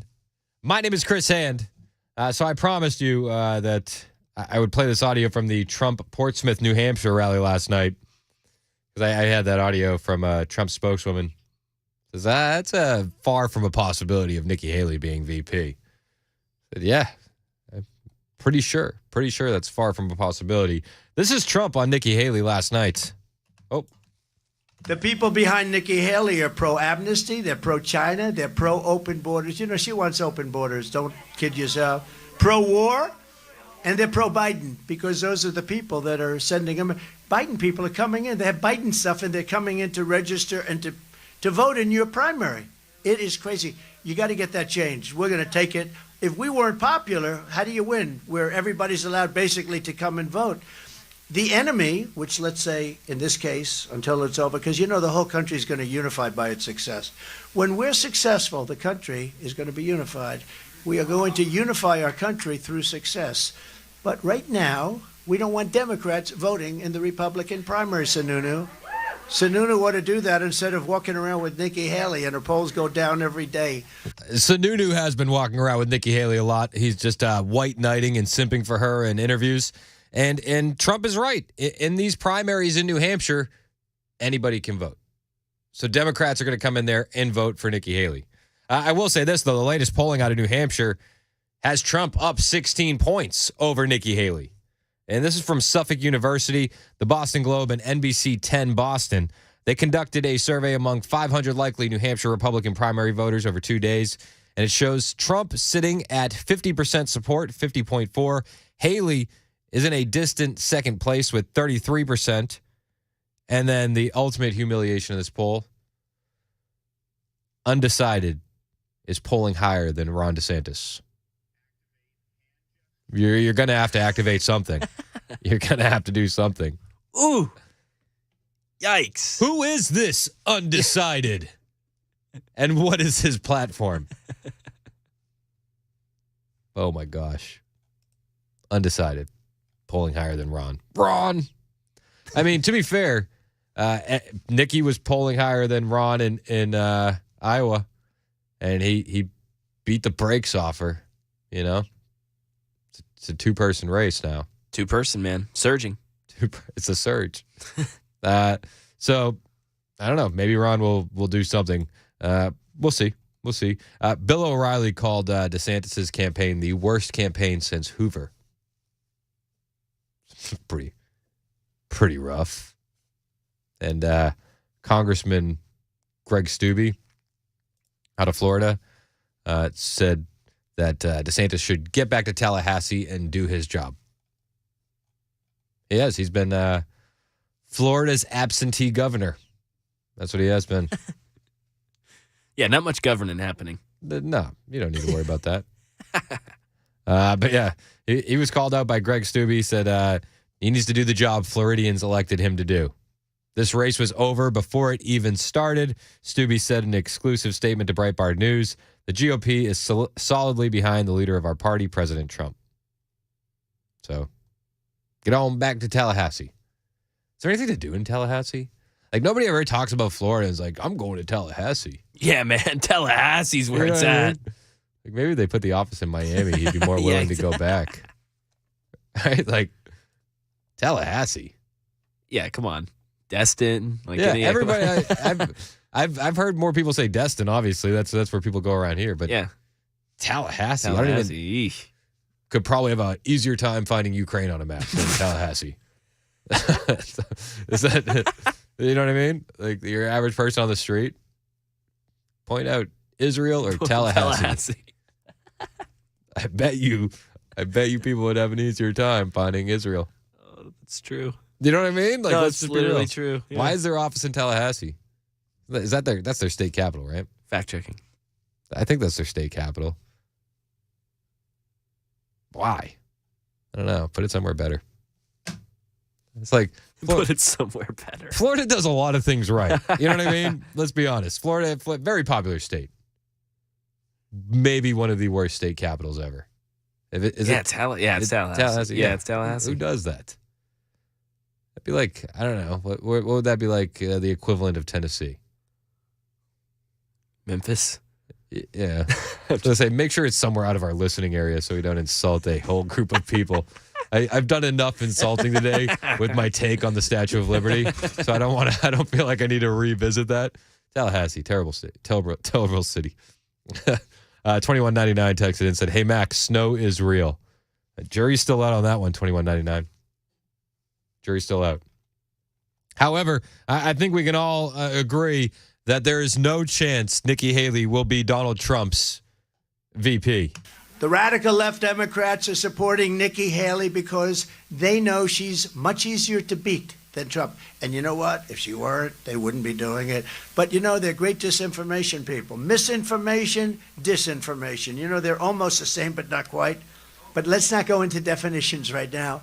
They're very close, actually. A lot of people still don't understand it. But I give them credit for both. But they are literally, what they're doing is they will say, we want to run against Trump so bad. In the meantime, they're sending all their people to vote for Nikki Haley. The reason they do that is they want to run against Nikki Haley. Usually when they say something, it's the opposite, okay?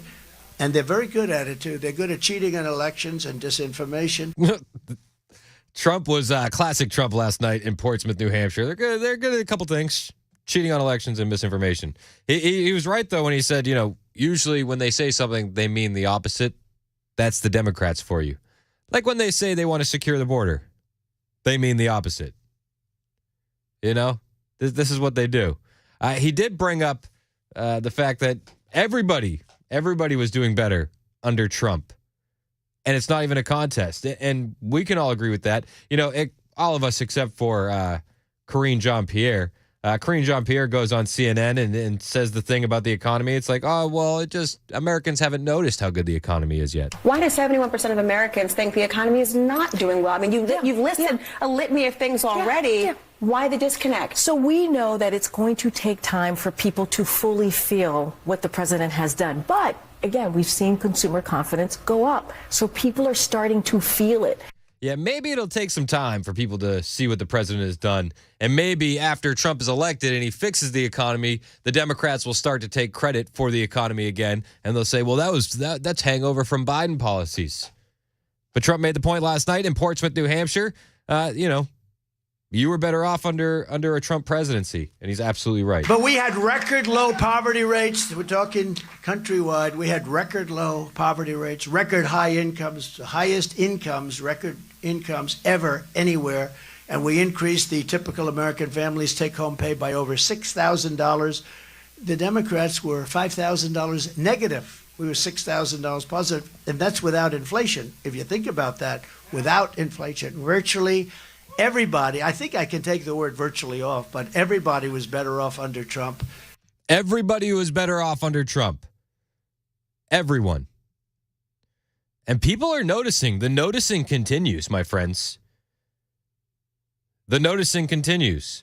We say that Trump has that support in the black community because they see what's happening on the southern border. Now they're competing with illegal aliens for jobs. You heard the statement from Kathy Hochul in New York. You know, we got to put these illegal aliens to work. That's exactly what they came here for. Because that's what they came here for. Well, the jobs that they're taking in some of these communities are from African Americans. And a lot of people are noticing. They're noticing. Including people like Charlemagne out of the Breakfast Club in New York City, who laughed about Joe Biden having energy, who notices the fact that illegal aliens are having kids kicked out of school in New York City. He said he got tons of calls into his radio show. Meanwhile, you have big-time rappers coming out and supporting Trump. Do you know that there's a guy by the name Meek Mill? Does anybody know who Meek Mill is? I'm sure some of you do on the super text line. But Meek Mill is a very, very popular rapper. Very popular. Hangs out with Robert Kraft in the New England Patriots. Well-known, well-liked. He tweeted out a clip last night, or a couple nights ago, and he added the caption. It was actually, he quote tweeted Benny Johnson. And Meek Mill tweets out, "Wait till y'all see who the black people in poverty voting for." And the clip that he tweeted out was this one of Vivek and Trump in New Hampshire. We believe those ideals still exist. This man is going to be your next president to revive them. E pluribus unum, from many, one. And this is a big endorsement. Do you think Nikki Haley is going to have rappers like Meek Mill coming out in support of her? Anybody? Does Nikki Haley have one rapper coming out in support of her? Oh, Little Cricket? Is that what you're telling me? Little Cricket has come out in support of... Dude, I heard Little Cricket surging. So, dude, he's surging. But Meek Mill sends this out. He tweets out this clip of Vivek Ramaswamy with Trump standing behind him and says, wait till y'all see who the black people in poverty are voting for. we believe those ideals still exist. This man is going to be your next president to revive them. E pluribus unum. From many, one. Isn't this a cosign? And you know how we're doing it? We're doing it by speaking the truth at every step of the way. There are two genders in this country. Period. That is the truth. Fossil fuels are a requirement for human prosperity. Drill, frack, burn coal, embrace nuclear energy. Reverse racism is racism. An open border is not a border. Parents determine the education of their children. The nuclear family is the greatest form of governance known to mankind. Capitalism lifts us up from poverty. There are 3 branches of government in the United States, not 4. And the U.S. Constitution is the strongest and greatest guarantor of freedom in human history. That is the truth. So you got rappers co-signing Donald Trump on Twitter. This man, I can't see any situation aside from cheating where Trump doesn't win. He's double digits over Haley in New Hampshire. He's dominating Biden in Georgia. I mean, he's on fire. He's on absolute fire right now. And he's calling out the failures of the Biden administration in New Hampshire. He went after the fact that Lloyd Austin was missing in action. And he calls out the weaknesses of this administration. This is Trump last night in New Hampshire on Lloyd Austin. So they came in, they're coming in from Africa, they're coming in from Asia, they're coming from all over the Middle East, they're coming from Yemen. Yesterday they caught 4 people. They call them Yemenis. That's the country we're bombing right now. And the one in charge of the bombing is sitting in a hospital with a laptop on his stomach. The one in charge of the bombing is sitting in a hospital with a laptop on his stomach. Is that not the most classic Trump insult? I feel bad that Lloyd Austin is dealing with prostate cancer, but is that, he's missing in action? Is that who we need in charge? Like a child would play war games, right, with a laptop. And he was missing in action for 5 days. He was the Secretary of Defense. He was missing in action for 5 days. One thing I'll say about Biden, he's very loyal. He never fires anybody. I sort of had the opposite. I am more loyal than him, but I was the opposite. I used to fire a lot of people because if they didn't do a job, they got fired.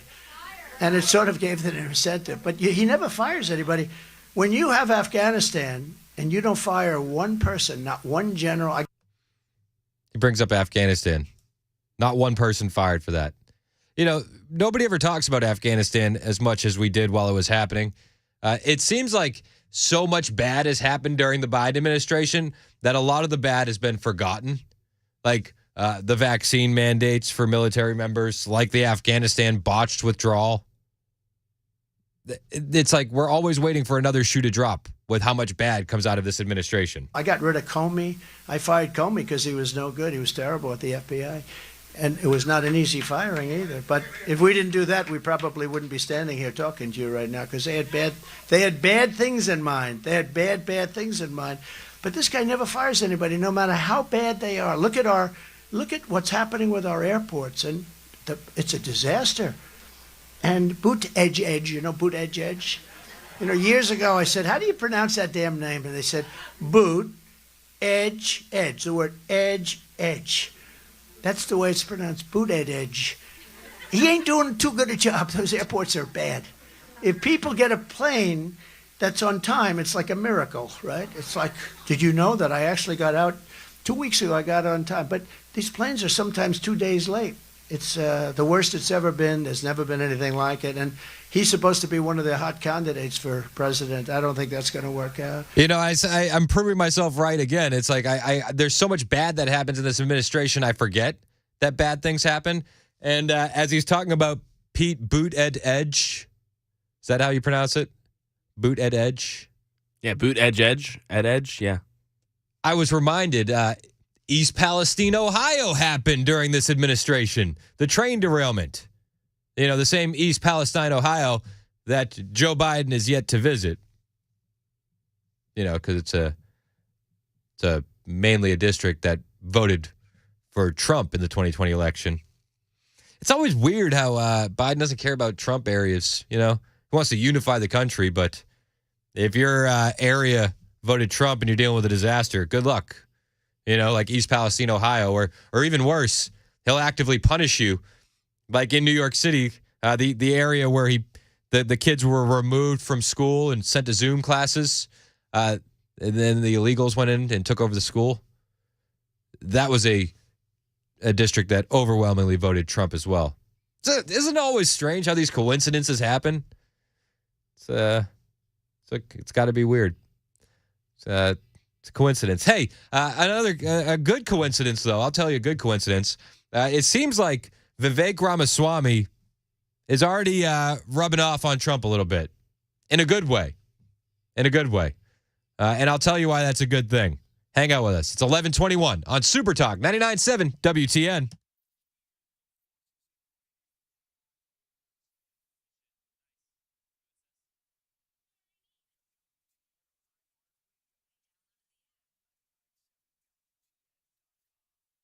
Hey, it's Chris Hand for my friends at USS, United Structural Systems. These guys have been doing this work in Middle Tennessee since 1994. And when I had a chance to sit down and meet them, it was easy to see why they've been doing it for so long. Good, honest, hardworking guys, proud of the work they do. And as we're about to get some rain in here this afternoon, we're going to get that slushy mix. It's going to be the perfect time to poke your head down in your crawl space tomorrow. See if you notice any standing water.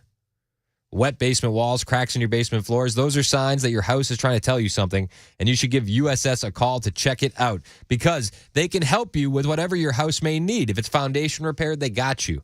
Sinkhole repair, remediation, they can do that. Basement wall realignment, crawl space floor supports, crawl space encapsulation, they do it all up to and including basement and crawl space waterproofing. The guys at USS, again, have been doing it since 1994, and they aren't going anywhere. When you work with the new guys in town, you have no guarantee that they'll still be around if you ever have a warranty issue.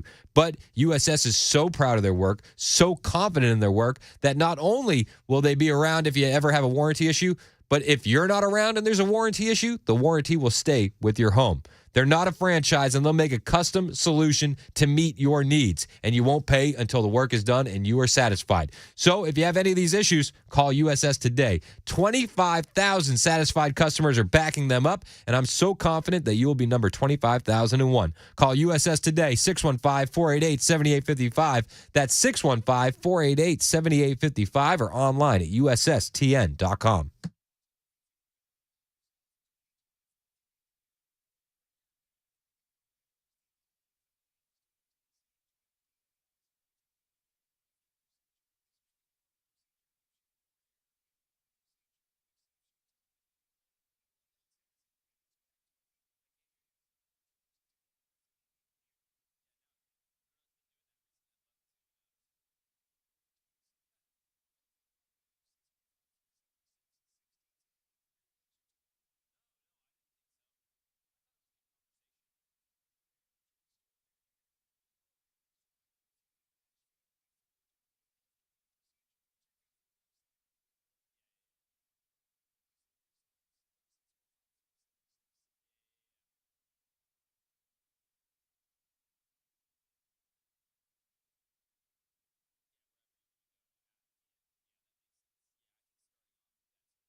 Got an injury crash, Murfreesboro Pike and Hamilton Church Road, also Bell Road and Cane Ridge Road. Radar is showing there is already some freezing precipitation scattered about Middle Tennessee, most of it west of 65, and not much of it reaching the ground right now.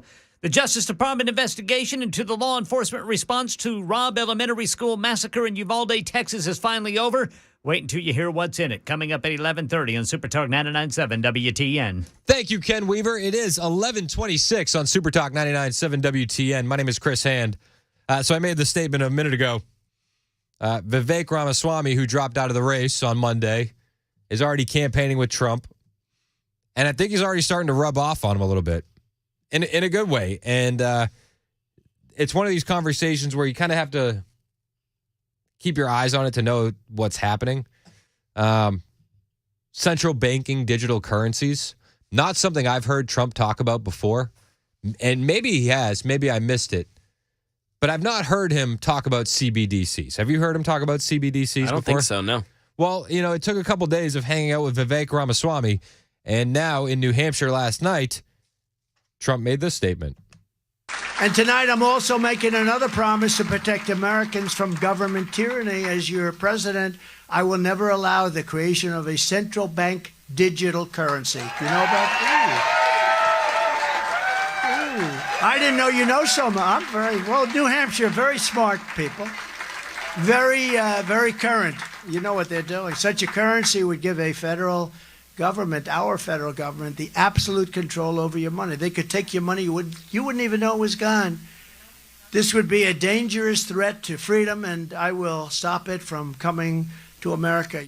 So he swore off CBDCs, central banking digital currencies. This is a big fight for us. If we lose the battle on CBDC, it is never going the other way. Ever. There's no going back if we lose that fight. And why is this important? Well, I'll tell you, it's been confirmed now that the Biden administration has been flagging financial transactions containing terms like MAGA or Trump. They're keeping track of what people are buying. Financial Crimes Enforcement Network urged financial institutions in the wake of January 6, 2021 to look through customers' transactions using search terms like Trump and MAGA. The Select Subcommittee on Weaponization of the Federal Government has revealed that this Financial Crimes Enforcement Network, a bureau of the United States Department of Treasury, urged financial institutions in the wake of January 6 to look through these transactions using search terms like Trump or MAGA. The letter from the Select Subcommittee on the Weaponization of Government and the Committee on the Judiciary have obtained documents indicating that following J6, the Financial Crimes Enforcement Network distributed materials to financial institutions that, among other things, outlining the typologies of various persons of interest and provided financial institutions with suggested search terms and merchant category codes for identifying transactions on behalf of federal law enforcement. They're searching your transactions based on political affiliation. If we have a central banking digital currency, we're another step towards that social credit system, and they can just turn it off. They could turn off your currency overnight for buying the wrong things, for supporting the wrong people. What happens if you make a donation to a wrong political candidate? We've seen in Canada that by joining the trucker protests, the convoys, where they were protesting the mandates for vaccines in Canada, people had their bank accounts turned off. You're going to be punished for wrongthink in this country if we let these CBDs happen. It's 11:30 on Super Talk 99.7 WTN. More on the way.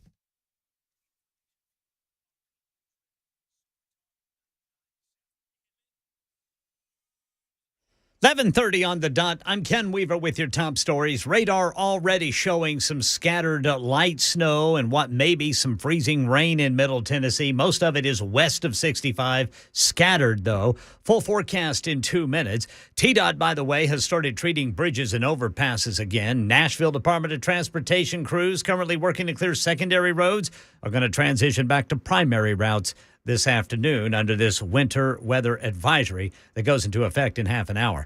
In our nation's capital, a federal investigation that began shortly after the Robb Elementary School massacre in Uvalde, Texas, is finally over. Pierre Thomas says the results of that probe have been made public. Shots were fired and shrapnel. There was some shrapnel. A couple of officers were injured. Everybody fell back at that point. And then roughly for 48 minutes, no one did anything. They did not go inside. District Attorney in Uvalde says a grand jury will be tasked with deciding whether any officers or commanders should be charged criminally. That's the latest news. Traffic and weather next. I'm Ken Weaver, WTN News.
Hey, it's Chris Hand for my friends at Busy Bee Plumbing, Heating, and Cooling. Now, I know this time of year, you're more thinking about the heating aspect of Busy Bee Plumbing, Heating, and Cooling. Like if your heater goes out, who do you call? Well, you call Busy Bee.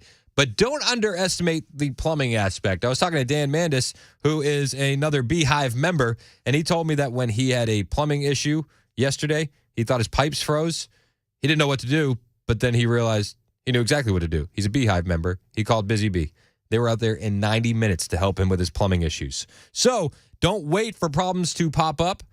Call Busy Bee. Become a Beehive member today. You'll get front-of-the-line service. You'll get those annual maintenance on your plumbing, heating, and air systems from Busy Bee, and you'll get 10% repairs, 10% off all repairs. It literally pays to be a Beehive member. Now, if you've been putting off your annual maintenance, don't wait for that problem to pop up with your heat this time of year. You got to be proactive. Keep that unit in tip-top shape. And whether you need that annual maintenance, you need repair or replacement, plumbing, heating, or air system, Busy Bee Plumbing, Heating, and Cooling are the guys to call. And if you do need to replace your system, you won't find a better value than Busy Bee. They offer up to 12 months, no payment, no interest with approved credit.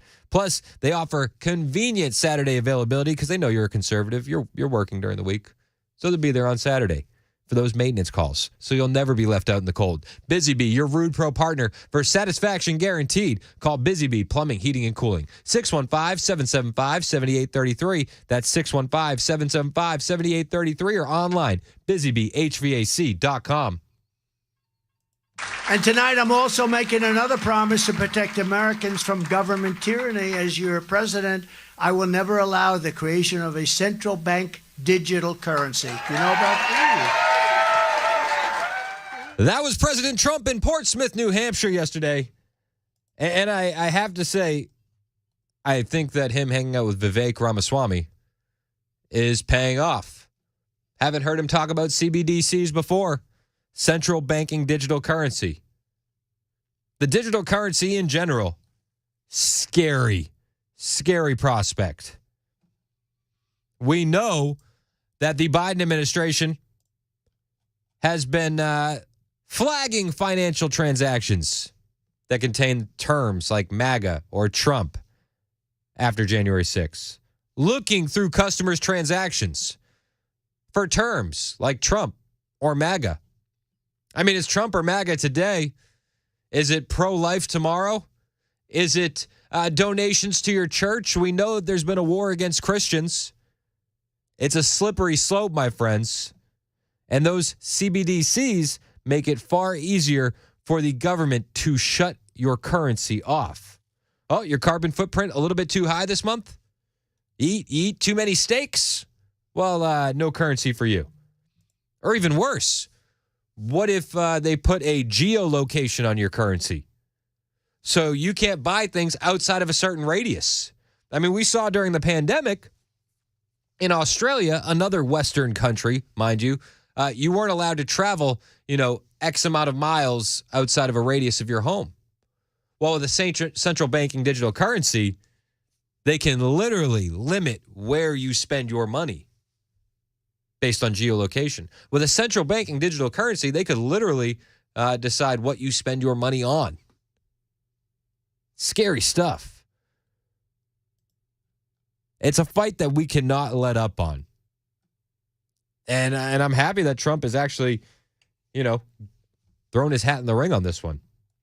It's honestly not something I thought that we would hear him speak out about because, I don't know if he understood the true dangers of it. But, take a couple days, hang out with Vivek Ramaswamy, and he is well aware of CBDCs now. He also said, as president, he'll stop banks from debanking. Sounds pretty good. But we're also going to place strong protections to stop banks and regulators from trying to debank you from your political beliefs, what they do. They want to debank you, and we're going to debank. Think of this. They want to take away your rights. They want to take away your country, the things you're doing. They want to debank you for your political ideologies. We see it in Canada.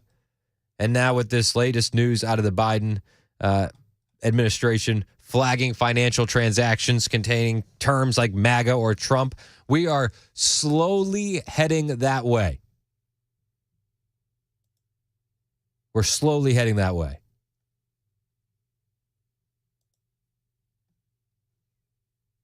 It's a scary prospect. And it inches us closer and closer to that social credit system that I know the Democrats would love. And the Biden DOJ will deny it the whole way. They'll say, well, we're not doing that until we prove that they are. Just like the Hunter Biden laptop, Biden's DOJ finally confirmed that Hunter Biden's laptop is real. Oh, it only took a few years and cost us an election, but they finally admitted that the laptop is real. This is the Biden administration for you. They lie until they can't lie anymore. This is where we're at. So the DOJ admitted the laptop's real. Okay, well, what else? Well, did you know that the gallerist, the guy that owned the art gallery where Hunter Biden's paintings were being sold, denied the White House claim that they worked together on ethics guidelines? No, of course not. The mainstream media is not reporting this.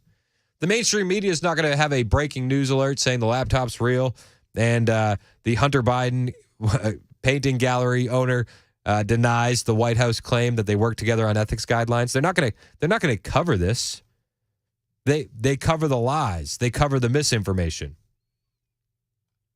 But the guy that owns the art gallery, the Biden administration said they worked with him to create an ethics guideline surrounding the sale of Hunter Biden's artwork to prevent the appearance of influence peddling. But the gallerist in an interview said he had no conversations with the White House regarding guidelines. In fact, he said the first he heard of ethics guidelines was in press reports. Checks out. The Biden administration, ethics guidelines, you say tomato, I say, I don't know, plead the fifth. But they said the White House developed and helped develop a system for Hunter Biden to sell all of his art. That way nobody knew who was buying them. But that was a lie. That was a lie.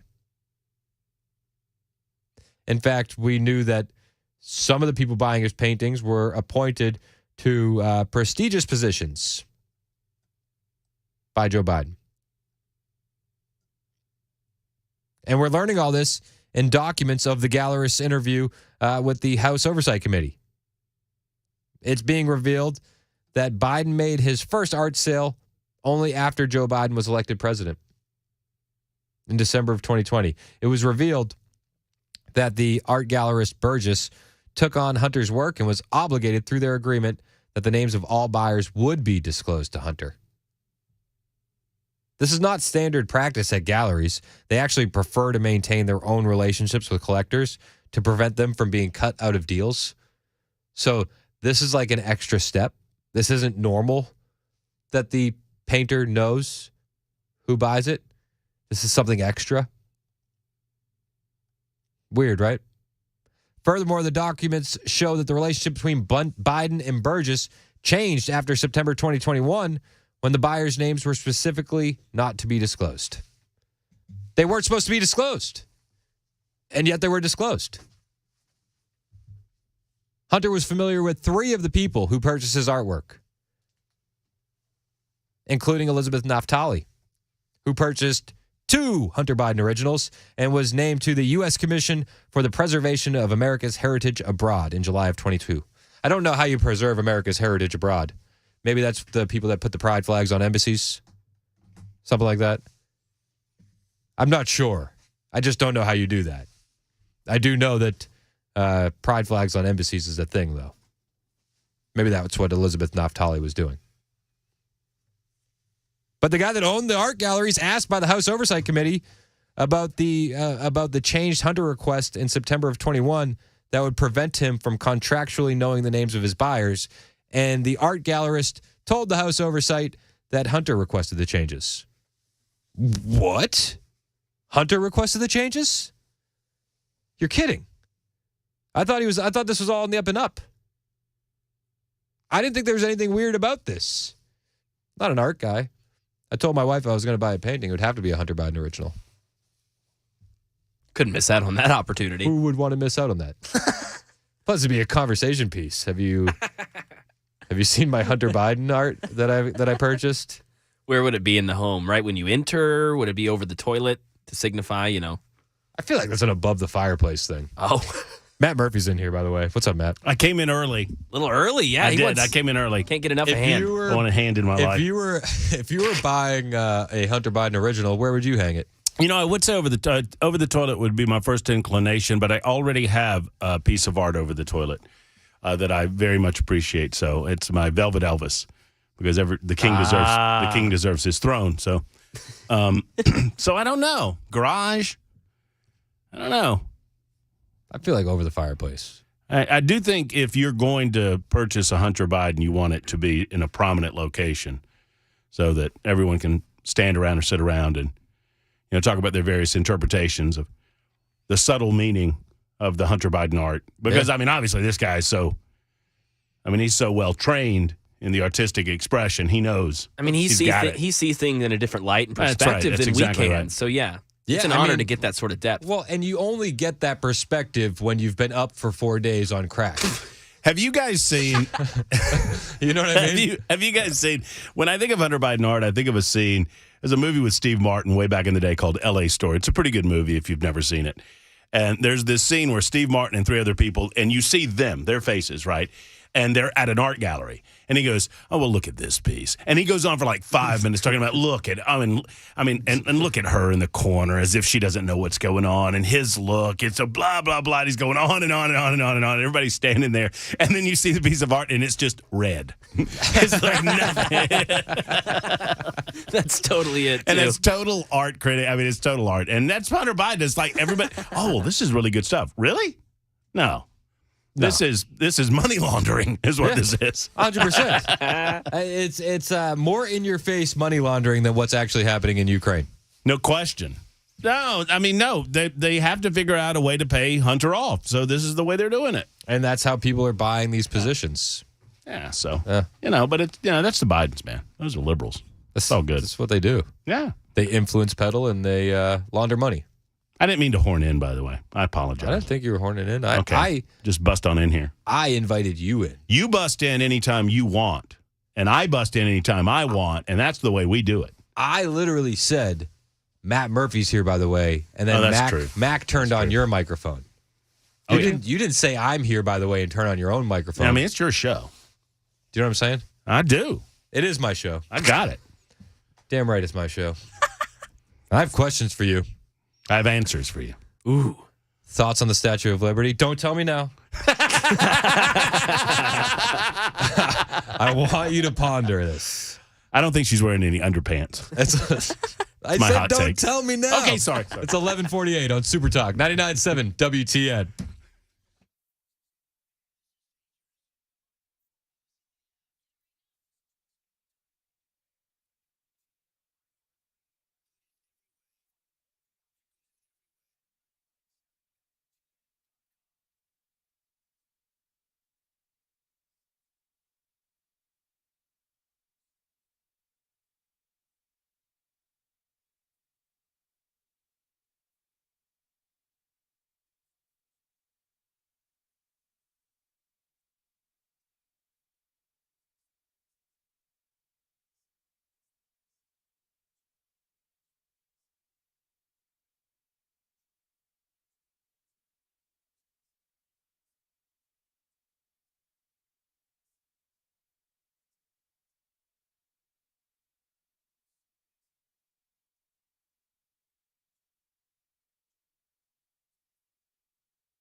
11:55 on Super Talk 99.7 WTN. My name is Chris Hand, joined in studio by Matt Murphy. Hello. We were talking about the Hunter Biden paintings and the best spot for him. A lot of people on the super text line chiming in. Sorry. Keith said hang it over a garbage can. 5866 said, well, of course, you keep it in the garage next to the Corvette where all the important things go. But by the way, my Corvette's in a locked garage. That's, of course, it's locked. Thank you. That was like a year ago. He sounded so much more cogent back then. He sure did. Now it's just mumbling. Anyhow. Thoughts on the Statue of Liberty? I am more interested in your thoughts on trolls. Like trolls, like fairy tale trolls. Yeah. You know, like Billy Goat's Gruff. Yeah. You like trolls? I do. Okay. I'm just checking. Statue of Liberty. You said you're not a fan? Not a fan. Okay, so I'm confused. I just want clarity. Like, what? Are you not a fan of statues? Are you not a fan of liberty? Are you not a fan of prepositions? What are you not a fan of? Just the Statue of Liberty in New York. Yeah. Just don't like it. Yeah. Just don't. Gift from France. Yuck. They never maintain it. Shouldn't be that color green. Yeah. The little poem. It's got a nice patina. The poem was added later. Hold on a second. People in Belle Meade pay good money for that patina. Come on now. I'm not a fan. Not a fan. Not a fan of copper. No. Not a fan of skeletal structure. Not a fan of gifts. Definitely not a fan of gifts. Not a fan of freedom. Yeah, I like freedom, but I don't like that statue. Yeah. What about the flag? You a fan of the American flag? I like some of the versions of it. I like more than others.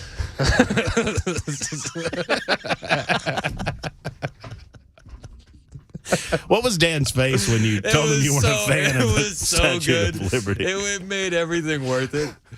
He's like walking by. He's like, "Do you hear so and so's comments on this?" Or is Frost? Your Frost comment on the Statue of Liberty? Like, yeah, not a fan. And he's just like stopped. He's like, what? I said, you like it? He's like, I've never heard anybody say this before. I don't know if I was impressed or disgusted when I was listening this morning, and I'm listening to you, and then suddenly I realized that Dan, Ken, and everyone involved are kind of walking down this road with you. So, well, I've never thought about it, but, maybe I'm not. I turned Weaver. I turned Weaver right away. Johnny B was inching closer to like, you know what? Give it back to France. Of all of the things. Send it back. I hated the discussion because it created a dynamic by which I was in a position to defend France. This is the best part about it. Do you want to do that? Is that something you want to do? There are some fabulous things that came out of France. That's the classic American in you, always wanting to defend France. No. Hold on a second. Hold on. I'm going to say one word, and you're going to look at me like, oh, well, I didn't think of that. Okay. The bikini. Oh, I didn't think about that. Are you a fan of the bikini, Chris Hand? Prefer one pieces, more modest. Oh, do you now? Yep, I do. Yeah, you'd probably prefer your ladies in long skirts, but whatever. Pantaloons, my friend.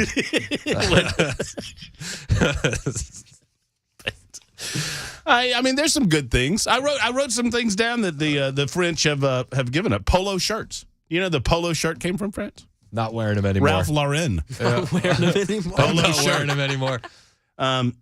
Photography. I don't know.